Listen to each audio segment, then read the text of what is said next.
Hello everyone, and welcome to Trials of VinTear here in Arcane Focus D&D. My name is Mike. I read the book, yada yada yada, Devil's Deal, yada yada yada. And I'm your Dungeon Master. Join with me are my stupendous role players. Say hi everyone. Hello. Soup! Joined with Steve. Soup! Nick. Hello. Temple. Hello. Amber. I don't want to be in the soup. And Titan. Howdy! Just remember a reminder to everyone here, this is a pre-recorded stream. We do things called toddler breaks. That's where you'll see a clear cut in the video. We have a little human that runs around and does things that kids do. Also, we do things called short rests, which is a wonderful little after game summarization of in about 20 minutes of this exact session. So don't forget to keep an eye out, subscribe to all those channels, and keep those bell notifications on. It's also perfect for those people who don't have time to watch a 2-hour video. We all have schedules, so it works out. And you can watch it while eating soup. Why are you at the soup store? Now, before we begin the game, I would like everyone to roll me a d20. Not again. I don't want to roll. I'm exempt. I don't want to. So today's gonna be a little different. Amber, what did you get? 4. Okay. Titan? 17. Okay. Nick? Also 17. Steve? 9, but also soup. Okay. And Temple? 13. All right. Steve was the closest to 10. Soup! Soup! So that means you're gonna be reading this. Oh no. This is Suddenly my all first words are reading. now soups. Mm-hmm. Soup, soup, soup, soup, soup, soup. Don't do that, Steve, because I think it actually involves something important. You can't just dangle this in front of me and not expect me to go for it. It's impossible. All right, created some spaces for you. You're the beginning line. Oh, yes, you are the beginning line. Okay. All right. Well, I think we've wasted enough time. I'm so ready for this game. Oh yeah, Steve? That's a lot of energy coming from you. I didn't expect you to be this pumped. Oh, of course I'm pumped. We had a full moon a few days ago. It changed my dice in the light of the stars and moon. Dude, my dice are ready to release their cosmic energy. Is that how it works? Huh? Is that how? Okay. How does that work? Just like a cancer, ignorant in the energies the stars give us and how it affects us in everyday life. Wait a minute. As a fellow Cancer, I'm offended. I stand by my I statement. know. I'm gonna be real here. I never really pegged you for this constellation zodiac kind of person. This fits you real well, Steve. How Hey, do you man, know that Aries for astrology? life. Isn't astrology like a pseudoscience? That might be true for horoscopes, but if you're using Dakota Irish's constellation dice set, then you can see your cosmic energy shine with this 12-set transparent acrylic die with a blue glitter layer, zodiac sign inclusions, and zodiac star constellations on each die inked in silver. The blue constellation dice set is our choice for this week, so use our affiliate link in the description and use our promo code ArcaneFocusDND to get 10% off your order. Yep. So, Steve, I'm assuming you want something for reading this copy now, as everyone else has been hounding me every time we do this. You better believe it. Okay, well, I think because you've doused your dice in the cosmic energies out there, I can go ahead and give you advantage on the next roll you make. All right. I'm getting out of prison. And by the way, while that was going on, beautiful constellation dice from Dakota Irish was Her dancing magical around or in the middle. Ooh. It's very pretty. I shared a link to our hosts here. They know what it looks like. Yes. With that all out of the way, you guys ready for a quick recap? Aries for life. The torn chain is struck hard by the mother red maw. The freezing ocean water fills the sinking ship as our party rushes into action. Phoenix dashes and dives under deck and pulls out an unconscious Gregory, saving him from drowning. Legati and Arrow team up to locate and row the dinghy back to the ship proper, securing their exit. Morse preps for a battle with the aquatic beast, while also keeping in mind his heavy armor and threat of drowning. Diva rushes into the bow of the ship, sword alight with fire, and the ship is battered over and over as the cracks due to the heavy weight of the creature start to split the ship in half. Legati falls into the water, only to freeze the water he's standing around him that lifts him up, almost like an ice cube in a glass of water. Waiting for Arrow and his unseen servant to now row the dinghy back to the party. Morris places a heavy hand onto Gregory, healing him, and rushes to Phoenix and Diva's side, who are both readying an attack. Smacks and slashes, and a well-placed hammer hits the red maw. It whips its tentacles at Phoenix and drags her into the water. It races towards Arrow and Legati, changing its tactic, only to fall by Arrow's blade.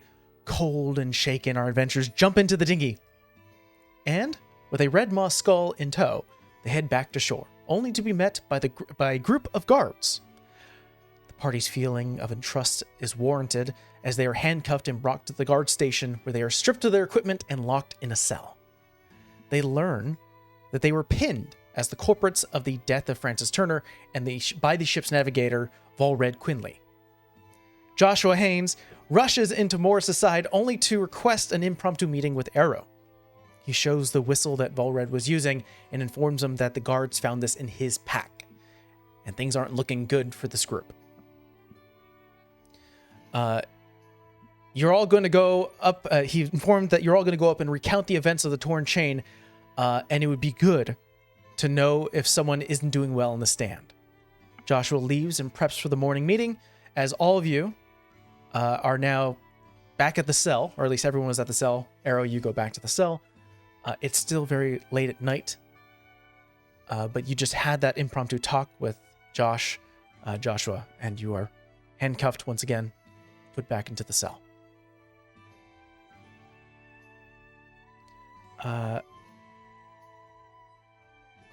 Do you share that? I guess a good question for you, Arrows. Do you share any information? Probably not, like, straight out with it. I'll just go find, like, a wall and just sit against it. Like, again, brooding, just kind of an angry look. Resting bitch face for the win. Yeah, exactly.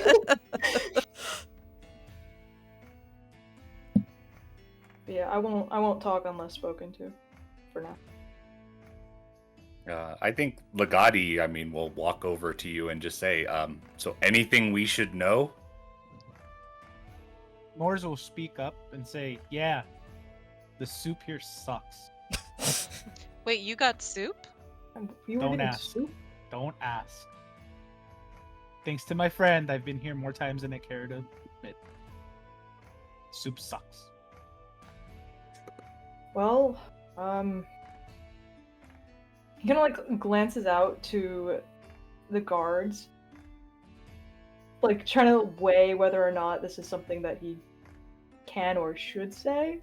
Yeah, you guys are here overnight. You can definitely wait a moment until eventually the guards start to shift a little bit in terms of their placement. Okay.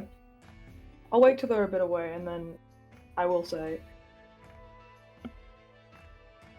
he slipped a whistle, a marine whistle, into my bag.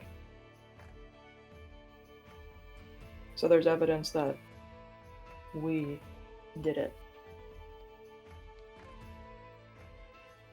I think Legati asks you and the group, did any of us see this whistle in the possession of the person who has framed us? Yeah. Anyone else? We did. As Okay. Phoenix is doing chin-ups on these bars. You and I did. I told you it wasn't for birds. All right, so that's he notes that multiple trustworthy witnesses saw this whistle in the possession of the actual criminal. Okay.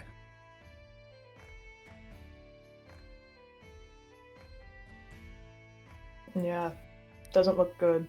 Because if it's only us who saw it, we're the ones getting blamed. They're not gonna just believe us at our word. But my whole thing is, for what reason would we have to do that? Who hired you for the day? Well, I was hired out by, I forgot the word for No the worries. job. You were given. You were looking for work, and you went to the dockmaster. There it is. Yeah, I knew who- Doc was in it. Yeah, so you were given essentially contract work by the dockmaster, to act as guard for the torn chain.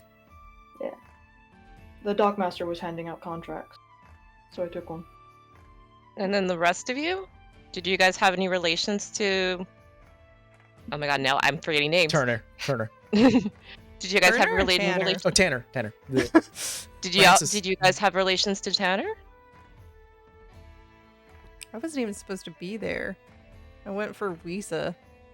I mean, if it was a plan of ours, I think, like Legati looks around, the absence of piles of treasure or other tangible gain from being on a ship that we caused to be attacked by a sea monster.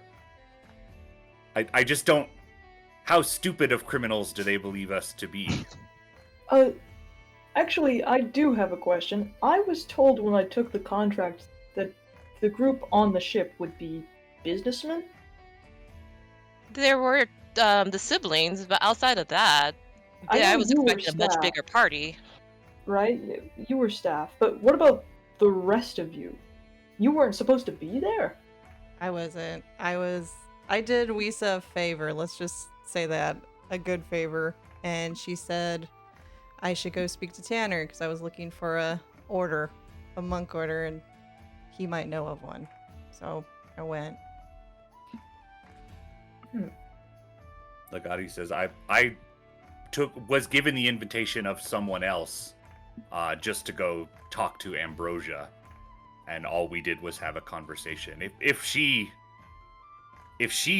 is at the trial, she will certainly testify in our defense, but I'm not sure what happened to her. How sure are you that she'd testify on your defense? How confident are you in this? We did save her life, so unless she is being threatened with something worse than death or someone to kill her on the outside, I suppose. Legati's like doing calculations in his head. I guess it might be a coin flip, depending on how far this conspiracy goes. I mean, technically, I wasn't supposed to be there. I'm in for another girl. She just didn't show up. Hmm. Am I the only person in here who was actually supposed to be on that boat? I think so.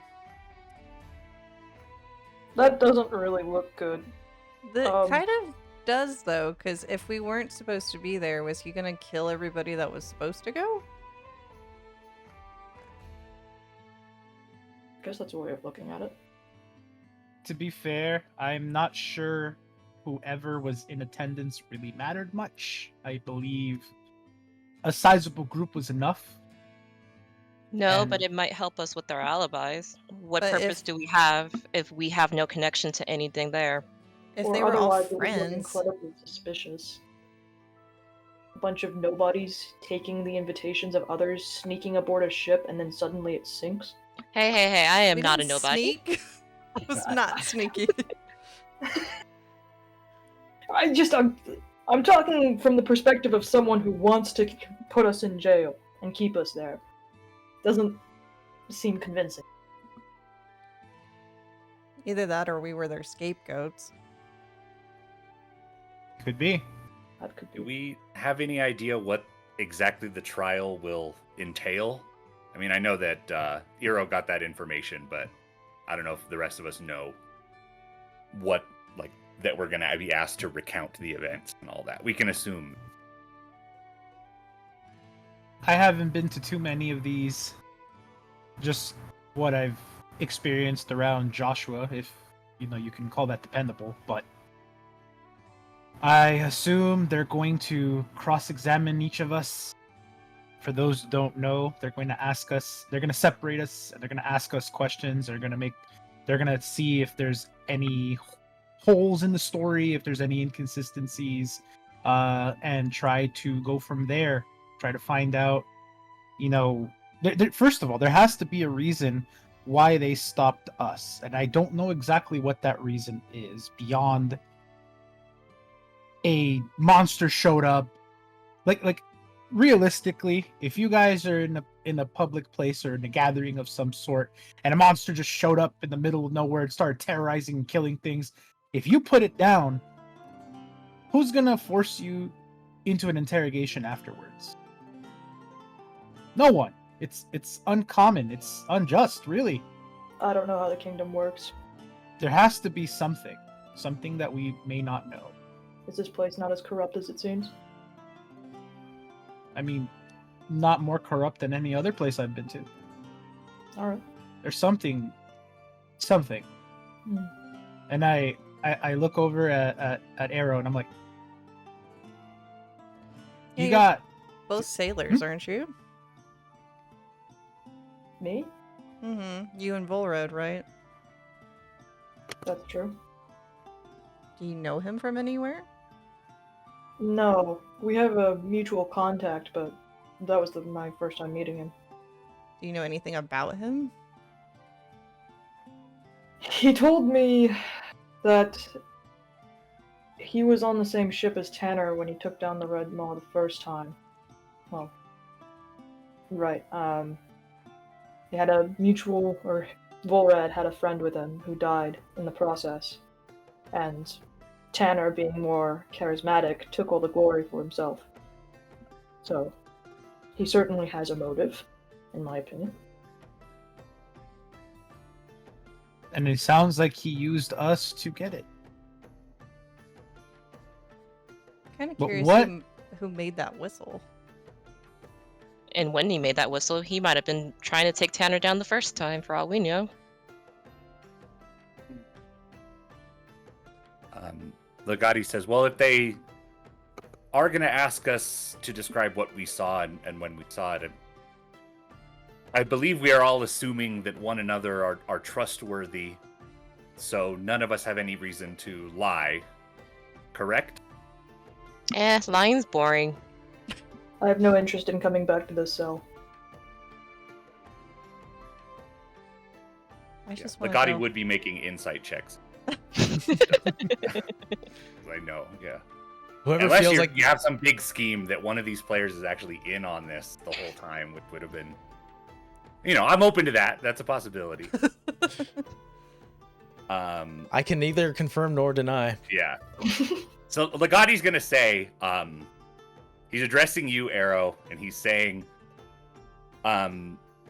so we will do our best, tell the truth, attempt to cast suspicion. The guy's name is Volred, is that who we...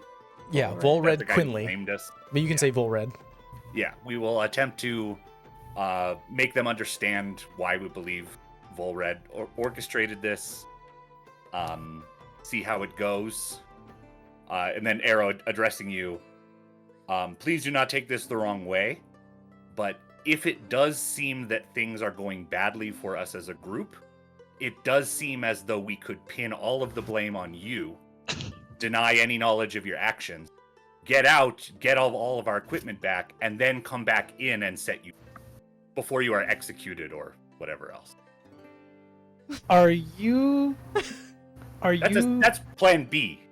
are you That's plan B. suggesting something? I Plan A maybe is this is prove my our own innocence. personal interest, but perhaps we should knock it down a few letters.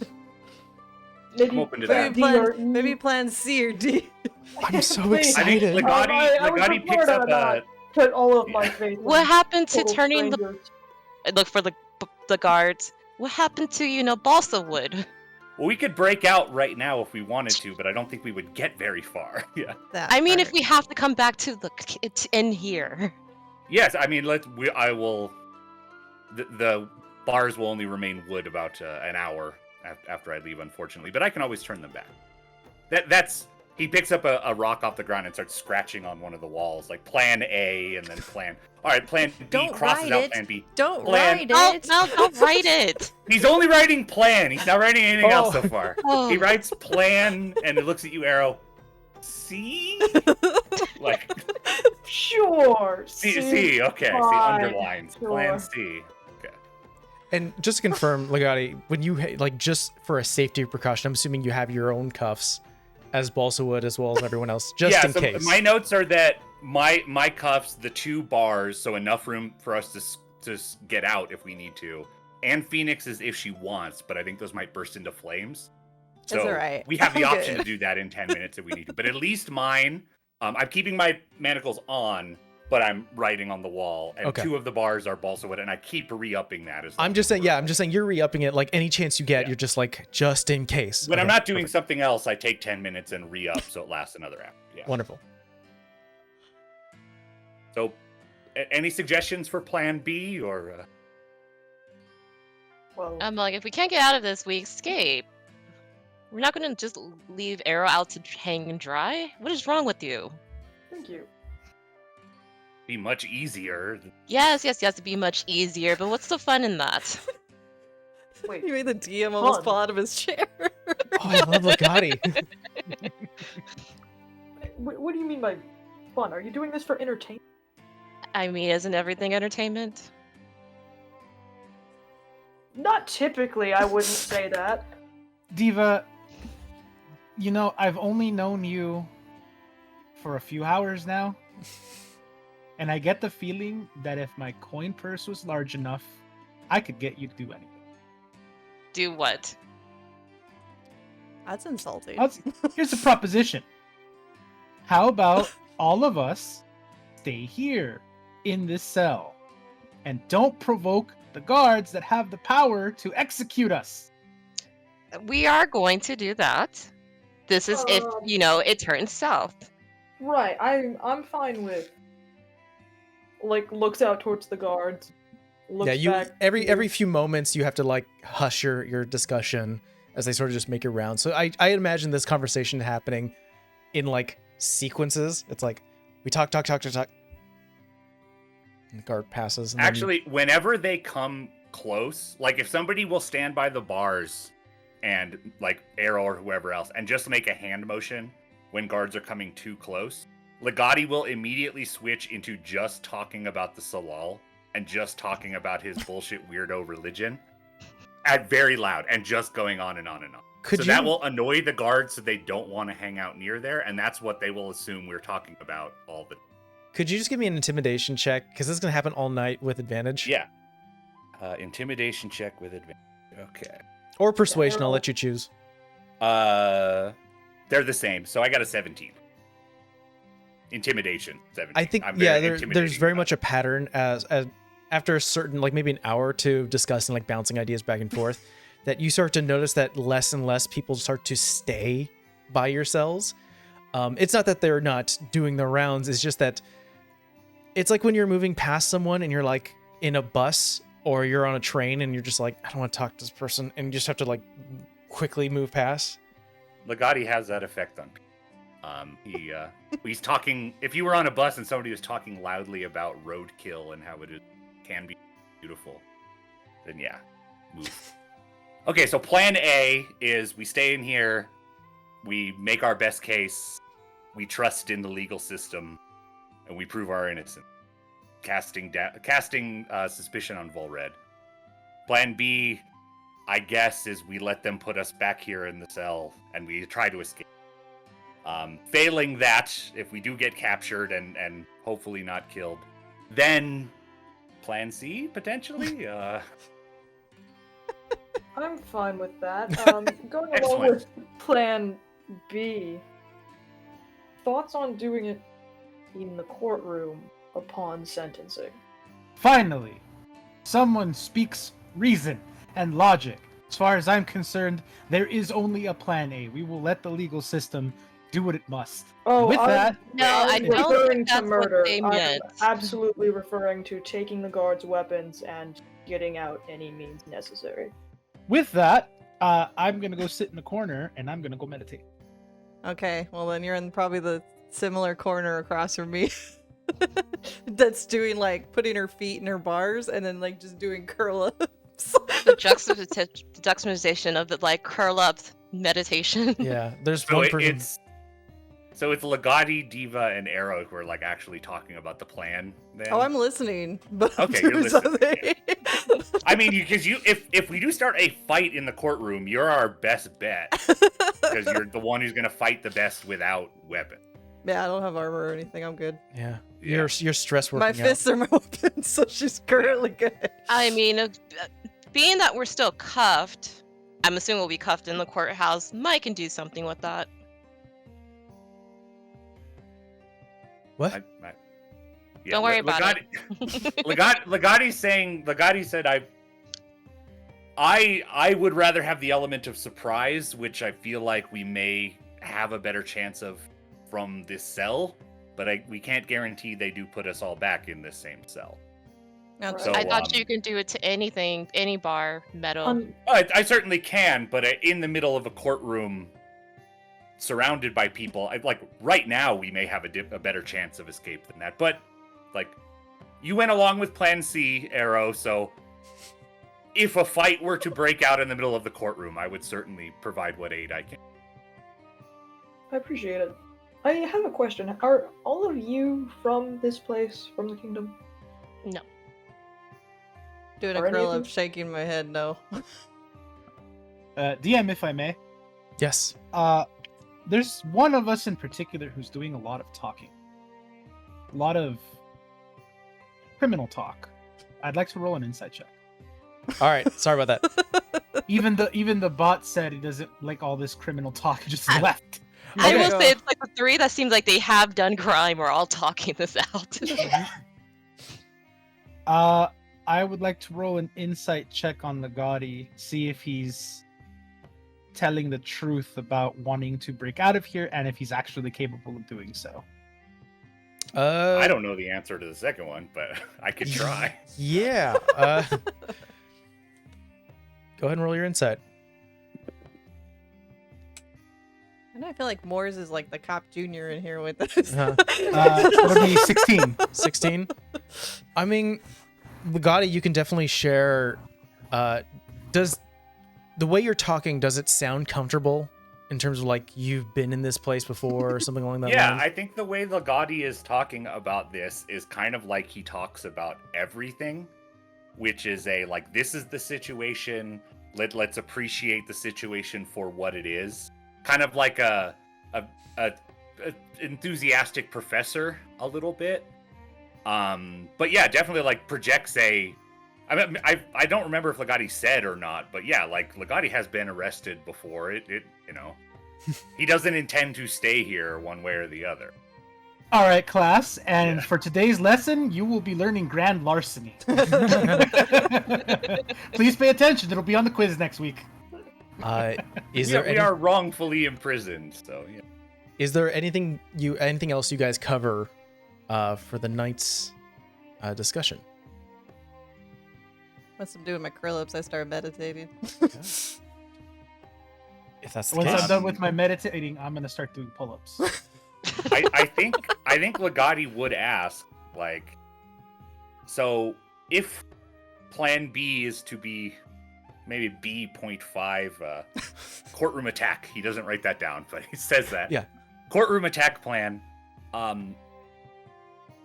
Who makes the call? And if raise your hand if you are okay with the courtroom attack plan.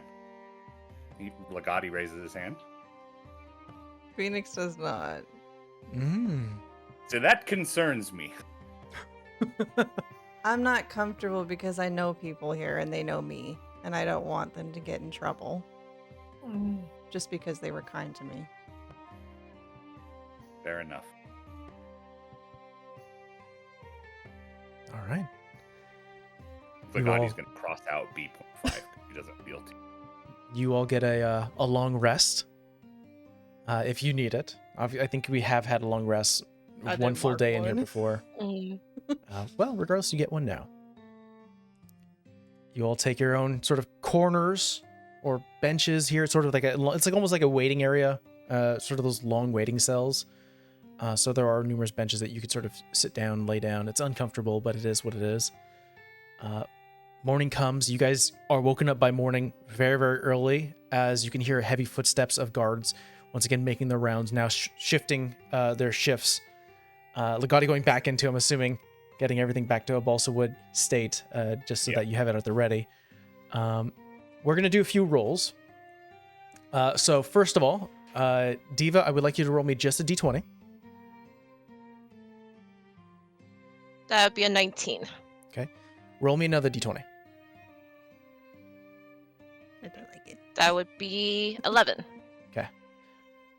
For the first one, I think in your past, you haven't served this individual, but you've seen them enter the brothel side of the Red Maw.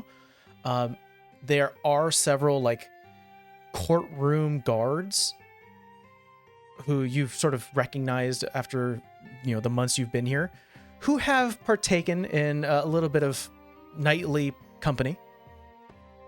So you are aware that there are people here. But no, specifically there is a guard or two who partake in the Red Maw. The second roll is to whether or not they know about, let's see, what was the name? Rakdos. With 11, you get a sense, or we'll say as we move forward, that's not going to be a problem.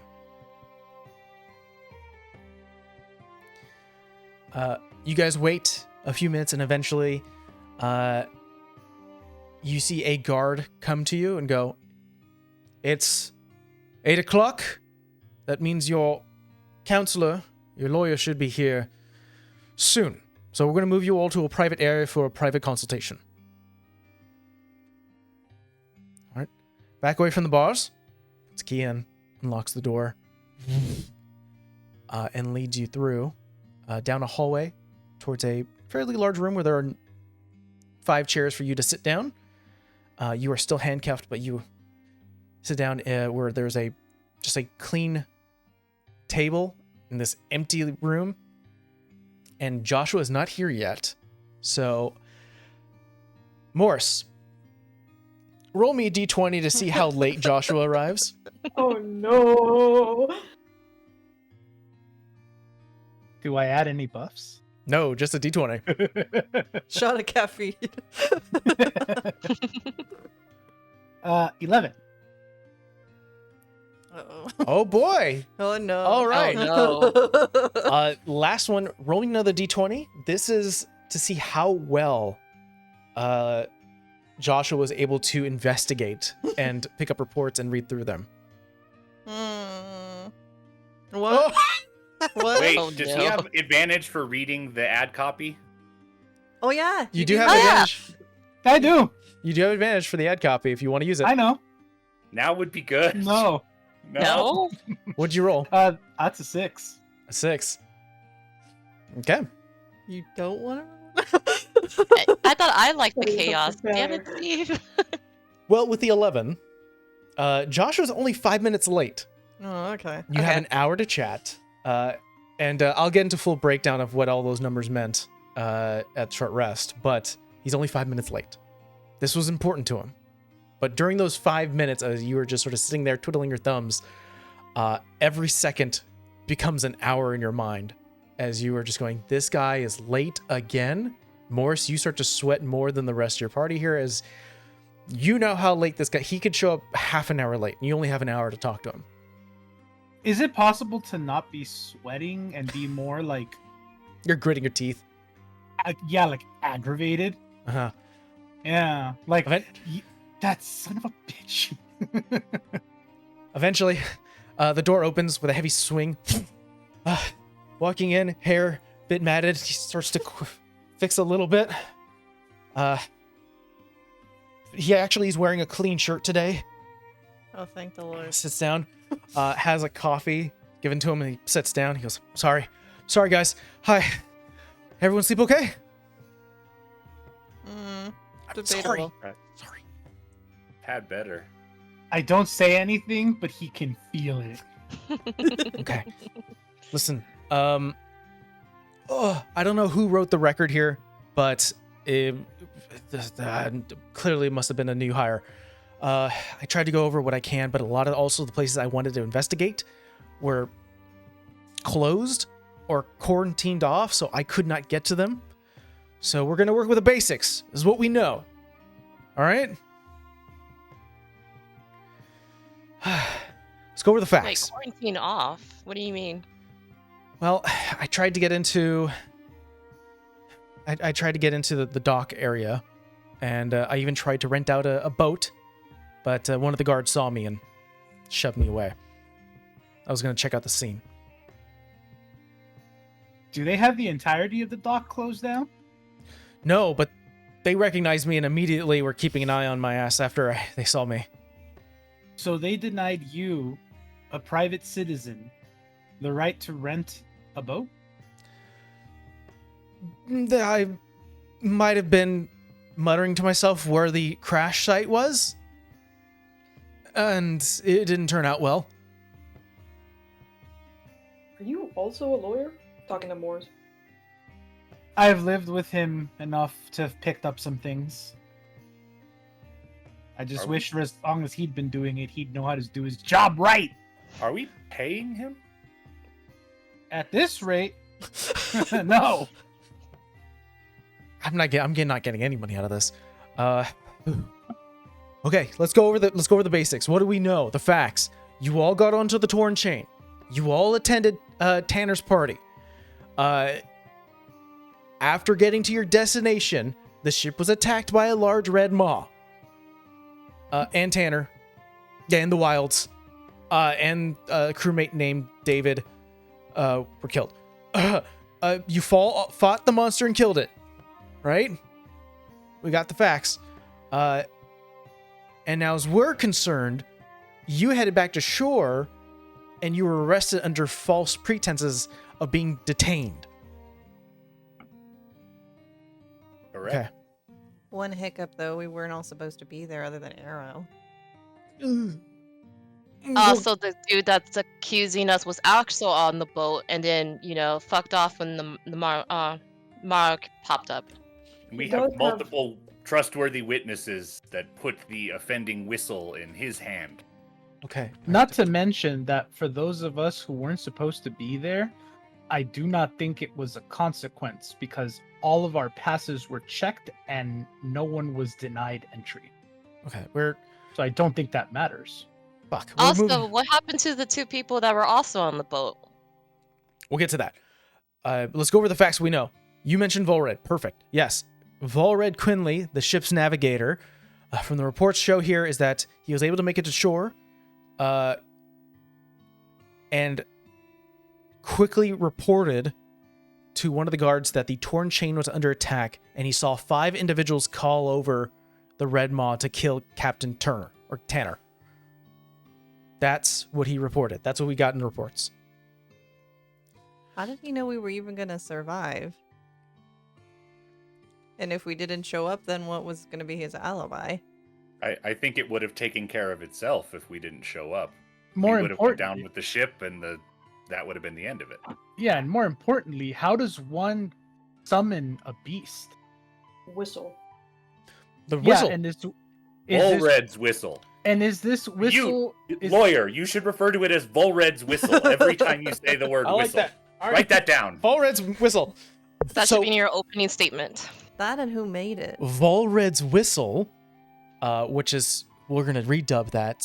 Currently it's being called a marine whistle, but it was found, that's the facts we know, was found in Arrow's belongings. Now, what I got from last night was that the investigators have deduced that the sound matches that of a baby red maw's call for its mother. Now, it's not 100% consistent, that a red maw, that's not 100% considering that a red maw did come to attack the torn chain, so it's hard to argue. It's a little different. The way they came to this conclusion is that they went to the red maw skull in the tavern of the same name, and they analyzed its vocal cords and the way the bone structure was. This is another fact. This is the quickest time I've ever seen a court date turnaround. Ever. Generally, it's like a week or two. Points to you, Morris. You're lucky. You live on my couch, or else you'd be without a lawyer. Because if you didn't know one, you would have been up here without anyone. If I didn't know you, Joshua, and I was in this predicament, I could find a lawyer who would have been here on time, 5 minutes. properly dressed and properly prepared with all of his investigatory notes. So, what's the point you're trying to make here? I believe lawyer is attempting to make the point that this is highly unusual for multiple reasons. It does seem as though, do we believe Volred has this amount of influence to be able to rush a trial, or are there other people involved, and what do they stand to gain from Legati wants to say railroading, but I don't know if there's a word for that in this. But whatever the fantasy equivalent of railroading is.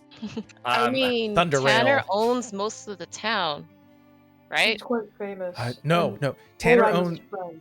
Yeah, Tanner is like just a town hero. He's well respected and well known. He obviously does own the Red Maw Tavern. He does have money,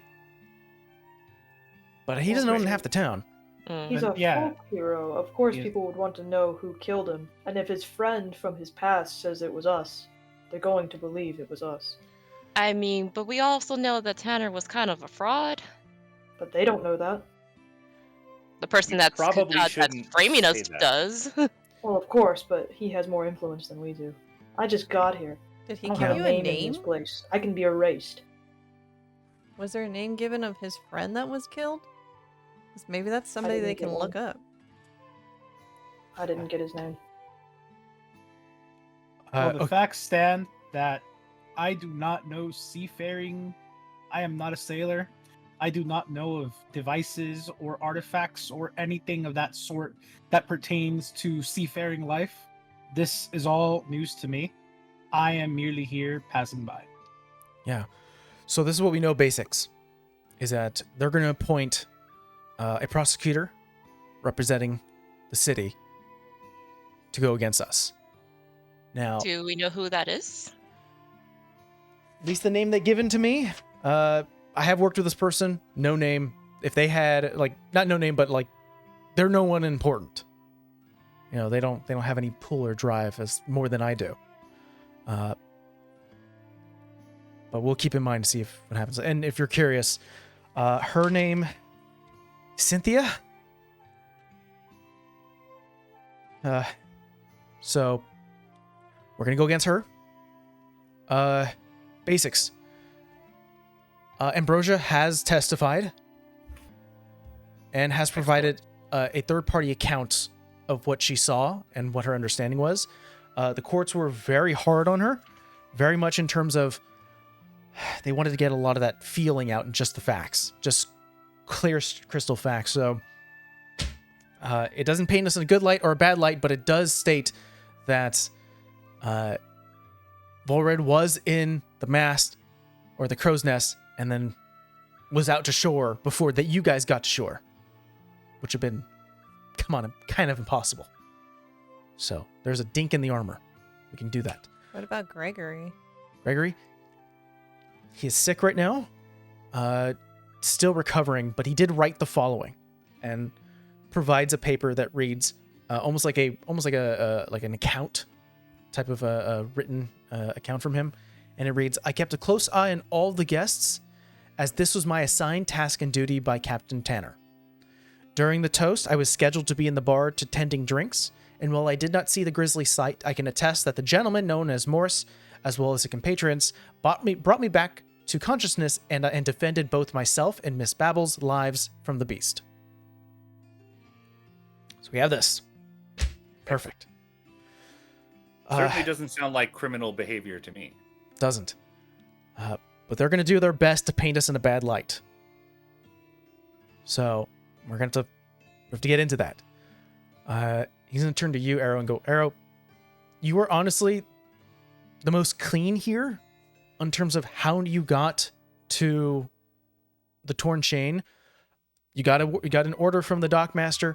I have the record. I approved it, and you were sent there. So as long as you answer honestly in terms of how you got to the torn chain, you're fine. I don't think you have anything. You know? I don't think you have any records, do you? Not here. That's funny. I like it. Perfect. It won't show up. Morse, that tickle was meant for me. They're going to ask you, why do you have it? And while you don't have a history with Tanner, I'm not sure, and I'll judge you guys whether or not mentioning money is a good thing or not. I'm just gonna point to you. That's why I'm here. Cool. Hopefully that turns out well. Phoenix, how do you know Mr. Tanner? I don't. I know Wisa. How'd you get how'd you get the ticket? It's a good and a bad thing, I think. She had like moldy wine that kept getting delivered to her and making people sick, so I went and checked it out, but I kind of didn't go through the front door. No one's seen me. Upstanding citizen. You helped out. All right, perfect. That's a great reason. You earned your right to be there. All right, Diva, there are records of a Pepper who was sent to join the Torn Chain. You showed up instead. How'd that fit? We don't know what happened to Pepper. Pepper was supposed to check in with them to get information. She never arrived. Call girl. Dawn's is working. She went missing. I was the replacement. The end. We'll go with what we assume to be is that this Pepper is working. Right? Or skip town. Mm-mm. Or skip town. It doesn't have to be bad. Perfect. That's or why you're there. disappeared. Or knows Volred. Legati, your ticket was issued to an Izzy Babel, but you showed up. How'd you get the ticket? Izzy is a work associate of mine, and I've been seeking to speak with her sister Ambrosia for some time to speak about business, and so Izzy gave me her ticket. That's wild. Perfect. You were gifted. All right. Is there anything in your records or anything I should know about now before we head up? Because they're going to, if they're doing their job, they're going to look into anything they can. Only been here for 3 Claire weeks. has a question. Yeah. The ship I was just on. Mm-hmm. Is that like a registered ship? The Rose Meter is a registered Okay. ship. Yeah. Perfect. That's all I need. You were given employment contracts. Yeah. Legati will describe the numerous times he has been apprehended going into the Forbidden Lands for various reasons. And he'll say, that's all on the record. Never any history of anything violent. We'll lean towards that. And also, that has nothing to do with this case, right? They're going to try to paint you in a bad light. Irrelevant. Irrelevant. That's how we're going to twist it. Doesn't mean By anything. chance, did you go to speak to my boss? I spoke to a Wisa, the one of the day managers there. That's not your boss? I don't head frequently to the Red Maw. No, Madam Oli. I can go see her because you're gonna have maybe about another hour to wait, and then we're gonna go into court. Anything you want me to pass along, or anything you want me to get from her? One is just to make sure that nothing happened to them. But if you have time, you could check in on them. But if not, it's okay. Yeah, I mean, Wisa didn't inform me that anything crazy was going on. They did mention that a few guards were entering in, the brothel side of the Red Moss, so I don't know what's happening there. What about August Lawson? Who? He runs the butchery. I don't know if they went and checked out his place because that's where I was living. I mean, there's already kind of a crowd coming in right now because they want to see the trial. So maybe they're a part of the crowd. Okay. All right. Nothing else you guys got to let me know. Anything concerning? Anything that can paint you in a bad light? Only been here for 3 weeks. Yeah. Will Volred be in the courtroom? Probably. No, but he will be. I called him in. So we're going to have... It's going to be in the record when the trial goes on, but I have submitted a form for him to show up. Good. For the best. Yeah. Okay. Do they have means to forcibly make us tell the truth? There are some kingdom mages that have that ability, but within the court system, it's not allowed. That seems stupid. Why not use it? Because there are also spells like non-detection. Hmm. Truth is a nebulous thing. And then there are things like modified memory, and there's other spells. There's spells that can mess with your mind, so generally no magic is allowed. Not to say that magic isn't casted. So if you have the need to do so, do it silently. What about torture? I don't... It's a joke. It's a joke. Oh, Jesus Christ. Kind of, Or but whatever yes. gods are out there. Hypothetically, if all of the blame for this were to fall on a single individual of this group, what do we believe the punishment would be, and how many days or weeks would it take before that punishment were to be enacted? Well, for this grand of crime, generally they put you in holding for 2 or 3 days while they get a transport ready. Once they have that ready, you are then placed in manacles and arcane sigiled manacles that prevent any sort of spell casting. You are then sent past the capital, onto a ship and into the thrown stone.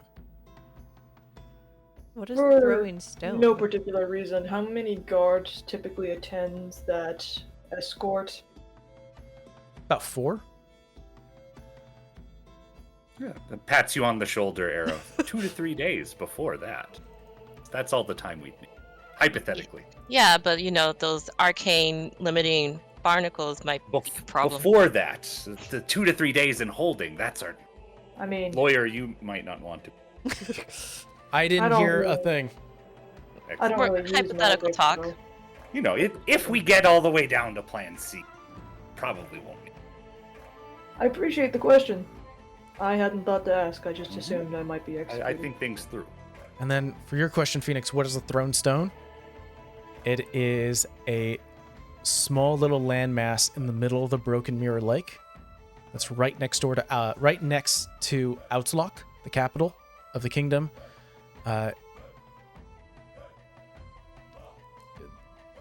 It's filled with a lot of murderers and bad people. Fun. Yeah. Generally, once you get in there, you don't get out. She just takes a deep sigh. It's like, okay. Okay. And he starts to go almost like on another tangent here. Mr. Haynes, your time's up. Okay. I'll go to the Red Maw. I'll talk to Madame Oli, you said? Mm-hmm. See if everything's okay there. And I'm going to see what else I can do for last minute information gathering. You should look up death records for the year that Tanner slayed the Maw. I'll do what I can. I don't know if I'll have time, but if I have time, I'll squeeze those in. The door opens. A bunch of guards sort of stand up waiting for you guys to stand. And Joshua goes, hey, all right. Hey, listen, we were just getting up. All right? Don't be forceful. In an hour. Game time, okay? Gets up. You guys are brought back to your cell. And you just see Joshua full on sprinting as fast as he can.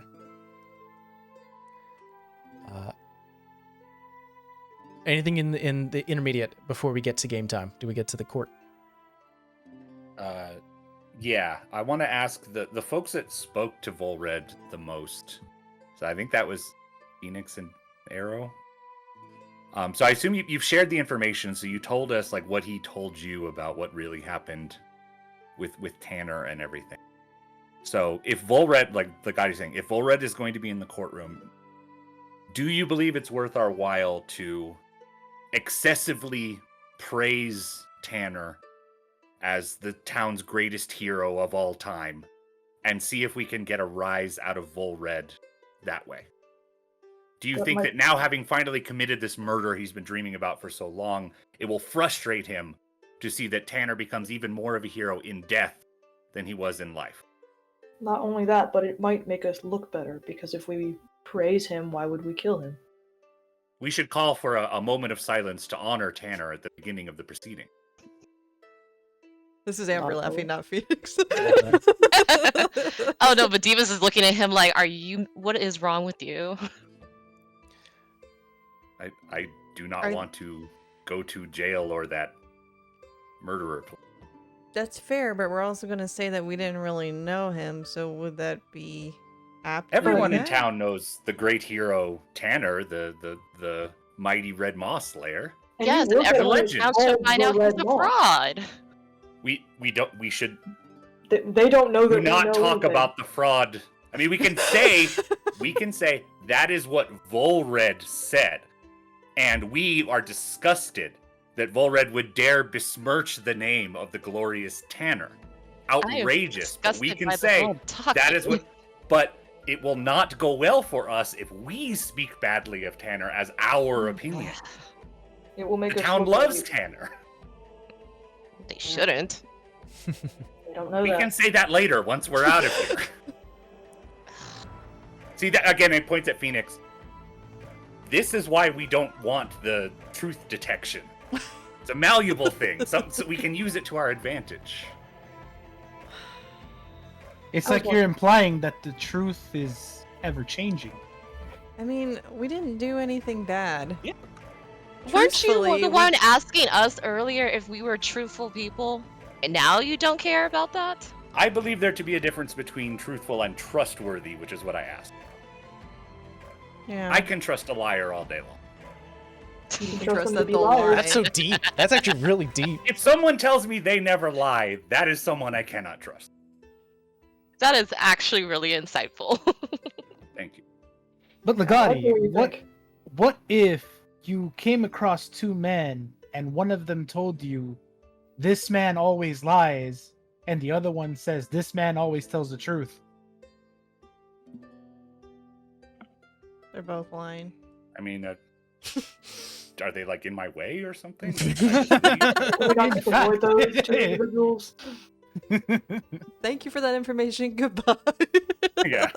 Interesting, anyways. Some time passes. I'm assuming you're keeping up as well, Legati, and eventually If needed. Joshua comes by and goes, all right, ready. Few good news.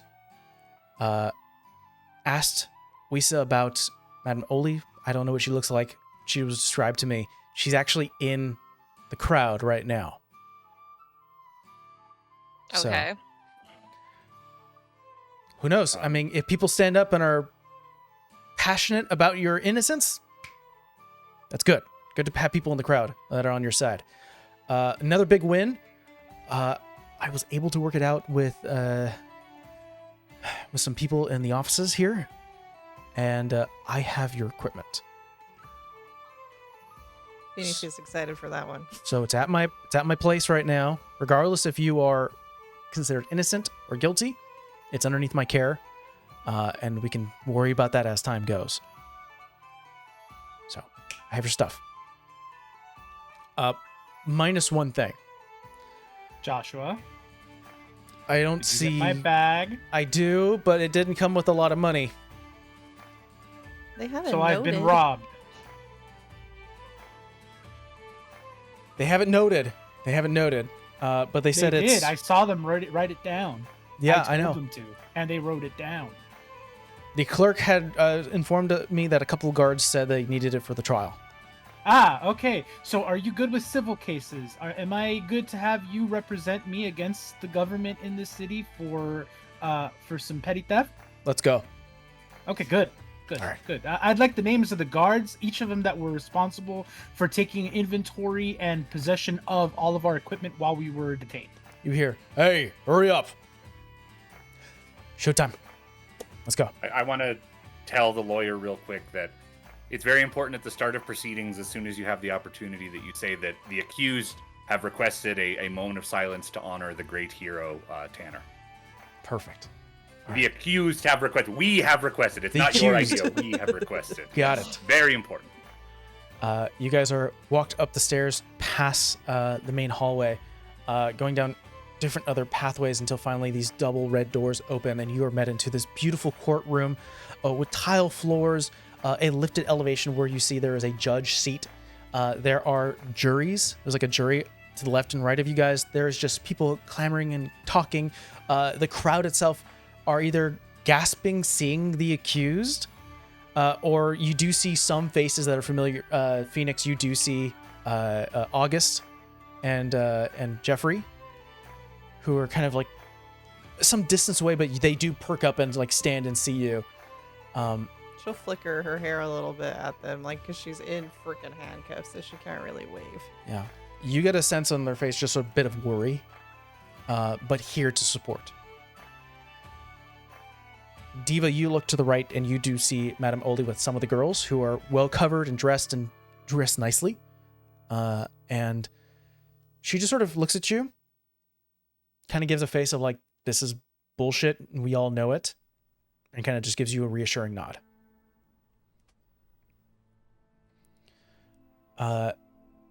Standing at the prosecutor's desk is not a woman, but a male dragonborn, green. And about halfway up towards the stand, Joshua sort of looks to you guys and goes, "Shit, fuck. Okay, that's not who they told me that was going to be here." Cynthia? Nope. That seems like a very manly Nope. Cynthia if I've ever seen one. It's Sada. Dragonborns have interesting names. No, Joshua? Do I know him? you don't. Joshua? You don't? Sada, you said? It's It's Sada. It's his first name. Hi, Sada. And you guys get to sort of the front. You see this green dragonborn horns that go like almost like spikes backwards. Sort of this white, almost golden lip curls up, and he's wearing this beautiful ornate green and golden clothing and robes. Very sure of himself. Sort of stands really stiff and turns his head towards Joshua and goes, "Ah, Mr. Haynes, I wasn't expecting you to join us today." "Well, you know, Yuka, you know, I'm always here for my..." And he immediately gets interrupted as Sada Yuka, or Prosecutor Yuka, goes, I assume that you would have joined us halfway through the proceedings." And gives like a knowing smile. Right. Let's all keep it above the belt, right? Fucking dick. Goes towards the defendant area. Shit, god damn it. Fuck. Joshua? Yeah. Isn't it against decorum for prosecutors to be changed at the last moment without any advance notification? Not this guy. Wouldn't this qualify as a mistrial? Not this guy. This is Sada Yuka. He's one of the lawyers that works for many of the guilds in Outlook. He represents a lot of them. He's a big deal. And that's fine, Oh. but the point I'm making is you were told one person and you're getting another. Doesn't that quantify for a mistrial? Not Not if they all necessarily. work together. Not We're necessarily. fucked. This is already a non-conventional trial, Morris. Is Volred a part of a guild? Yeah, Him? that's No. something we He's should not mention. part of a guild. He represents. He's No, the no, no, lawyer not for a the ton lawyer. of guilds. Volred. Like, how the fuck does he know? Fuck if I know. This guy has a lot of hands and a lot of pies. Well, think of it this way, Joshua. Phoenix You win remembered here? she's hungry at pie. Yeah, you win here. You beat Sada. Gives a big Let that breath. sink in. All right, I'm gonna beat Sada. You hear from the back. All rise for Judge Rebecca Myers. Stand a little bit. You see this older, probably late 50s woman, blonde hair, short, that's almost pulled up in a bun, that has a bit of streaks of white, brown eyes, pale skin, wears what looks to be like this black jacket, and this beautiful ornate necklace, with the model pure symbol in the middle. She sits down. Everyone sort of sits down following. She looks towards both the benches and goes, Mr. Yuka, Mr. Haynes, I'm assuming that all evidence have been reviewed and you had your briefing? You hear an immediate yes, Your Honor, from Yuka. But Haynes goes, as much as I could, Your Honor, as considering the circumstances of today's trial. Also, the accused here wish to provide a moment of silence for our fallen hero of Model Pier, Mr. Francis Tanner. So please, if I may, ask everyone here to just bow your head in silence for a moment or two. Legati takes off his hat and puts it over his heart, awkwardly with the manacles. You see maybe like 75% of the crowd here do that. What's Volred do? Volred has not shown up just yet. Yeah, I'm Damn. gonna keep an eye out to wait for him to enter. Despicable. But you do see Prosecutor Yuka does not. Just sort of keeps a head up. For sure. I would like to introduce you guys. For those who are in Roll20, it's not necessary, but I'd like to show you where we're standing here and how we're doing this. Oh, okay. So I have two bars here. The judge patience and the jury sway. These are going to be kind of flimsy and kind of definitely flexible. It may help your case to get on the judge's nerve if you wish to speak out in the open, as it may still save your case and may sway the jury. So there are some, you can checks and balances you can do here. Also, because if we have two people who know, or at least groups of people who know two of our players here, Phoenix, at any time you wish for the Low Suns to yell on your behalf, like telling that you're a good person, you can get advantage on a roll. Same thing with you, Diva. You can have the girls of the Red Maw do that for you. That would result in their immediate getting kicked out, but that would sway. Anything of note about the jury? Can we see them? Yes, you can. A collection of sailors, businessmen and women. There are humans and a few half-orcs, elf are here too, as well as a few halflings and gnomes.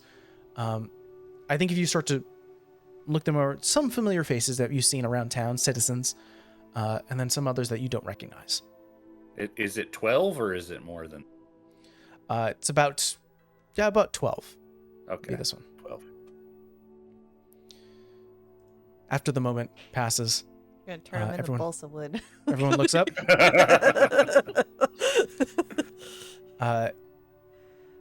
Judge Myers looks towards the jury, gives him an attentive nod, and a gavel swings down. We may begin. Today, we look over the case of Phoenix Iyer, Legati Moxton, Arrow Vinny, or Venti? Renee. Vinay. Miss Diva, and Mr. Morris for the death of Francis Tanner, David Young, Paula, and Terrence Wild. Mr. Yuka, why don't you start with our... Oh, actually, hold on. There's one thing I forgot to add. Where did I add it? Where is it? Oh no, the DM forgot his notes. I declare a mistrial. Unfortunately, I don't have that script ready. For it. But essentially, what is being said right now, as before we fully get into this, is Judge Myers will say, because we do have 5 on the stand, we're going to go ahead and initiate. Forgot the name of it. I had something really cool written. It's like, oh no, it comes later. Perfect. Let's continue. Opening statements. This is the first time I've ever done a court thing. Mistrial. Prosecutor Yuka stands up, walks a little bit, and goes, the 5 on the stand of this courtroom today are guilty of conspiring to kill one of the town's greatest heroes upon his very own ship and on the anniversary of his heroic deeds, no less. It would be a slap to the face of the Wave Mother if we were to let these killers go loose. As a representative of the Fishers Guild, we may ask that these criminals be sent to the Throne Stone for rehabilitation. The judge looks over to Joshua Haynes. Your Honor, We reject such claims. The defense also believes that we have a better understanding of the situation and an accurate one as well. And we accuse one Volred Quinley as being the true culprit behind this horrific event. You see there's almost like a knowing look towards Luca and the judge, who goes, yes, we did see the report. Can we please bring in one Volred Quinley? The door opens. There is a bit of gasp and talking amongst the murmur of the crowd, as well as the jury, as they're now hearing about this new accused one. Volred is brought out and stands right next to the prosecutor. Looks to you all. This sort Glaring. of sea elf, blue skin, just tilts ahead and looks back. Like almost like gives you a quick glance, all five of you. Locks eyes with you, Arrow. Looks back towards the judge. The judge looks at Haynes and goes, unorthodox, as always, Mr. Hayne, but considering that you're finally on time for once, we can only assume that you have a higher stake in this case. I will allow one examination with Mr. Quinley after Mr. Yuka has spoken to all of your clients. Because we do have multiple offenders, we can move forward with the turn group law 14B.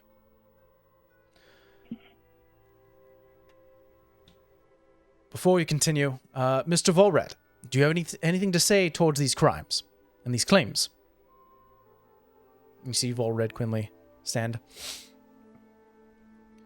Of course. The killers would shift their blame to a survivor of their own hideous deeds to hide their own guilt, Your Honor. Right. Insight check. Yeah, who's standing next to Arrow? Oh, we could be flimsy. You could say if Whoever you're. you want to stand. Yeah, whoever. We're right now. You guys are a group. Insight check. You can roll an insight check. Insight check in his ass. Yeah, I'm I want gonna- an insight check, but body posture. Go for it. I'm I gonna also lean over have to Phoenix. You're gonna stand next. Yeah. to the thing. Okay, you're right next to Phoenix. I'm gonna double up with Phoenix because I have expertise and perception, and I'm gonna watch for anything that is out of the ordinary in his movements. If he twitches something, if he's got a nervous tick, anything. 21. My eyes locked. 21. Yeah, because she clocks people all the time, so. Oh my god! Oh my god! First one of the day. Nat 20. Nat 20. Nat 20. First one With of the day. Nat 20, Morris, you clock this immediately, and it takes a moment for you, Phoenix, but you've seen sea elves talk to you in such a manner, or at least talk to you, and you can sort of see motions of a bit of the gills, flicker of the pointed ears, and both of you clock that Volred seems strangely confident. And as he sort of shifts the blame back to you guys, there definitely is a hideous undertone to his words. Mm-hmm. Mr. Yuka, you may call your first witness. Let's get to know the ones on trial. Mr. Yuka stands. Of course, Your Honor. I would like to call Phoenix to stand. She steps up. She's quiet. She goes and stands where she's supposed to. Okay, you're brought to a small chair right next to the judge. You see Volred, Yuka, this green dragonborn, just sort of moving a bit of the sleeves off his long robe. Phoenix, was it? Ayot? Yes. Were you given an invite to Mr. Tanner's party by Mr. Tanner himself? No. I was No. given it by Wisa. Wisa gave you. Why? She had an issue with some moldy wine making her patron sick, so she asked me to go check it out, and I did. In return, she gave me the invite. Could you give me more of an account of how did you learn about this moldy wine? I went to go check out where she bought it from. The place was abandoned and disgusting. Starts to go through some notes. You see, pulls out a book. Now, I see reports from Miss Wisa herself made a few weeks ago about this concern. She However, said the guards weren't very helpful. well, let's move on to that in a second. I don't see any report from you, Phoenix. No, I reported directly back to her. That's what she asked me to do. So you went into this building by yourself. Yes. Closes the book. Turns towards the jury. She took it upon herself to break into an establishment and ignored our laws and processes. And yes, Miss Phoenix, though our processes may be longer than your desires, they are there for a reason. They would have gotten handled. But it seems like you've ignored our laws. I didn't ignore sick people when your guard did. So I don't know really whose fault that is if one of your own businesswomen have to take means into their own hands. Speaking of taking things into your own hands, breaking in. You seem very eager to get an invite. Enough to incriminate yourself. I wasn't very eager. I just told her I wanted to learn of an order. And she gave it to me because she knew my interest. I didn't even know who Tanner was. What does it have to do with Tanner? He's part of a monk order, or was. Of the... Hold on, Amber doesn't remember, but I had it written down. What order was he part of, Mike? Of the sharpened palm. The cat fell. One That second. one. Wait, which one? The baby gates for Therein the baby, lies- but it worked on the cat. Of the sharpened palm. That one. Order of the Sharpened sharpened palm. He swings back to you, looks to you, Phoenix, and go, sharpened palm. Nice try. There is no order of the sharpened palm. Well, that's what Tanner said himself. Are you calling him a liar? I'm saying that you're a liar. I think you can know me well enough by my body language that I'm not lying. Oh, I know enough. Miss Phoenix, is it dangerous where you're from? Very. I'm sure. There have been numerous talks of killer creatures that live in the jungles of Anburn. Seems like a perfect environment to strike first before you're eaten, right? Not if you're stupid. You don't strike first. Most of those creatures will eat you alive. Good to know your mentality. Hard to change your upbringing, I'm sure. I don't think you know much about my upbringing. You hear Haynes stand up. Your Honor, this isn't enough to accuse my client for murder. There is no motive. Yuka turns towards the judge. Well, we have motive, Your Honor. However, I wish to speak to all accused. The judge gives a heavy sigh. Your questions are done for Miss Phoenix, but I'll allow it. Miss Phoenix, you may head back to your podium. Go back and sit. Quietly. I'd like to call Diva to the stand. She gets up. She happily walks by. She sits in her chair. Hello, Judge. Hello, Mr. Yuka. Diva, you're a working girl at the Red Maw, correct? Correct. It also seems that you have a record of warnings and tickets. Don't much like the law, do you? I mean, the law doesn't like seeing the naked bodies out on the street. I get ticket for many things. The officers are very nice, though. You see one heavily flushed officer who's standing next to the jury who, like, as you wave to him, he's like almost trying to move a head away. You were aboard the Torn Chain. You brought your weapons, is this correct? I mean, it's a prop. For your show? Yes, as well as a working girl, I'm also a nightly entertainer. That was part of the reason why I was hired on. We spoke to some of the dock guards, and it seems that you were not sent to join Mr. Tanner on his voyage. What happened? The original girl was named Pepper. And I guess she skipped town, which happens with the girls sometimes. She never showed up. I was asked to take her place in the morning. Pepper went missing. It's concerning. Loss of one of our own, working girl or not.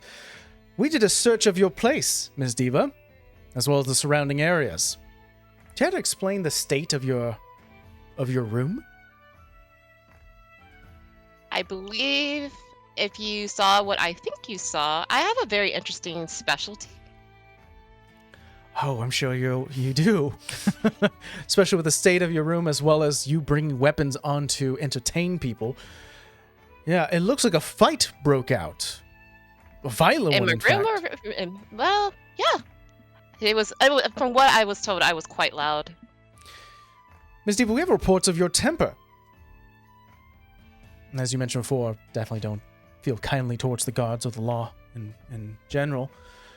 There were some bits of fabric of the same coat that we found on the dead body of Miss Pepper, found 4 blocks away from the Red Maw in your room. Wait, dead body? Correct. And you hear gas coming from the lady as well as Madame Oli. Where are you from, Miss Diva? Let's see, I have to look it up. Menhelm. The Unity. What route did you take to get here? So, I actually don't know. I'm gonna move the jury sway down. Green is good for us. Green is good for you. Okay. You hear there's a gasp as you all remember that the Unity and the Kingdom are currently in a tentative truce. Right now, there's a ceasefire. There's still a bit of bad blood as Yuka kind of gives a chuckle and goes, "You've heard it from the woman's mouth herself." Interesting. That I figured it was weird that we didn't have any details of your birth record here in the Kingdom, as well as any transfer papers. Now, from my understanding, that marks you as an illegal Union citizen. I would like Is to he know how that's making a- relevant to this situation. I don't want to interrupt, but is he making a persuasion check at any point? No, but I think as he starts to mention that calling you out as an illegal Union citizen, he will give it a try. He's gonna try to sway the judge to have less patience for you all. Okay, so he's trying to persuade the judge right now. Currently, he's I wanna working both focus on- sides. All right, I want to. When he is trying to make a persuasion roll for the jury, Legati will do something, Okay, but not right now if it's focused on the judge. Sorry to interrupt. no It's like, worries. I would like to know how that's relevant to this conversation. Just something interesting we found out, considering the fact that you were an illegal immigrant. Also, the fact that we have records of you being on a ship that you were not allowed to be, from a woman who gone missing, whose cloths and clothings were found in your room after it looked like some sort of scuffle went down. And how was I not allowed to be there? Well, from the way it looks to me, is that we do have a motive pinned on you. And we'll discuss that as we talk to everyone here. But from what it looks like to me, is you knew or were informed that Pepper was going to get on that ship, and you wanted to get on. So you killed her. Pepper was one of my sisters. I am offended you would even suggest such as much. And I'm going to use that jury sway from my other sisters in the crowd right now. Okay, that means you get to roll with advantage. You can use a persuasion or intimidation. I think they're the same. Okay, that's the advantage one. What is this? That's going to be 18. 18. Jury feels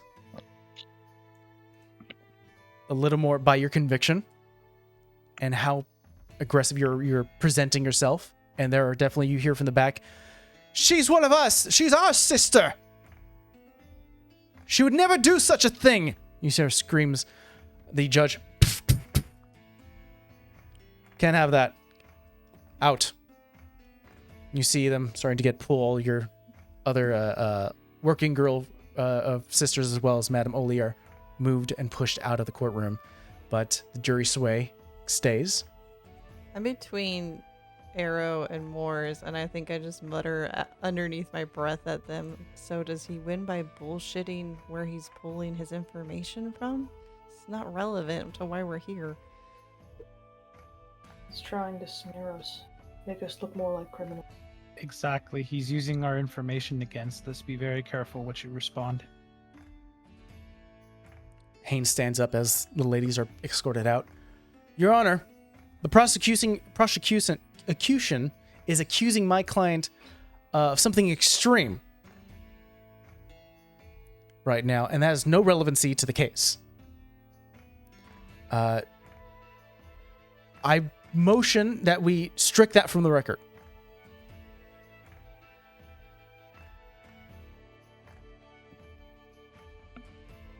I rolled something. Don't worry about it. The judge Don't worry about it. knocks on her gavel. I'll allow it. Yeah. We're going to strike that from the record. I forgot the word where she agrees with the objection. Sustained. Sustained. There it is.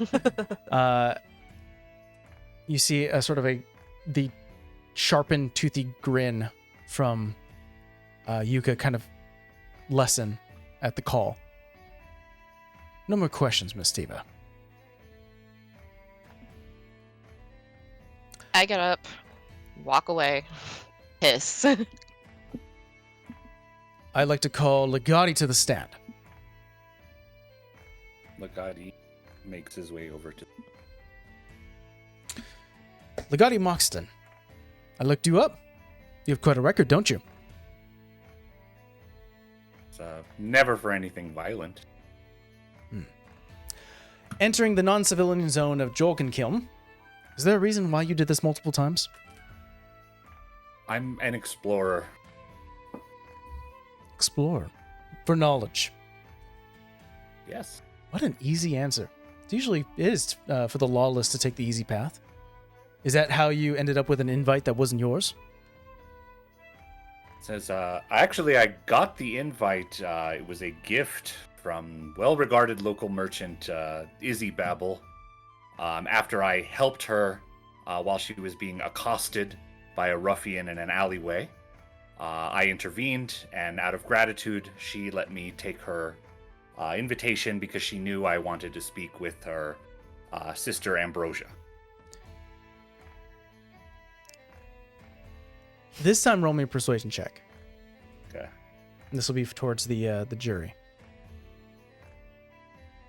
That's a 13. You can roll one more, as there will be a reason for that. You can go ahead and roll Okay. that with advantage. That would be a 10.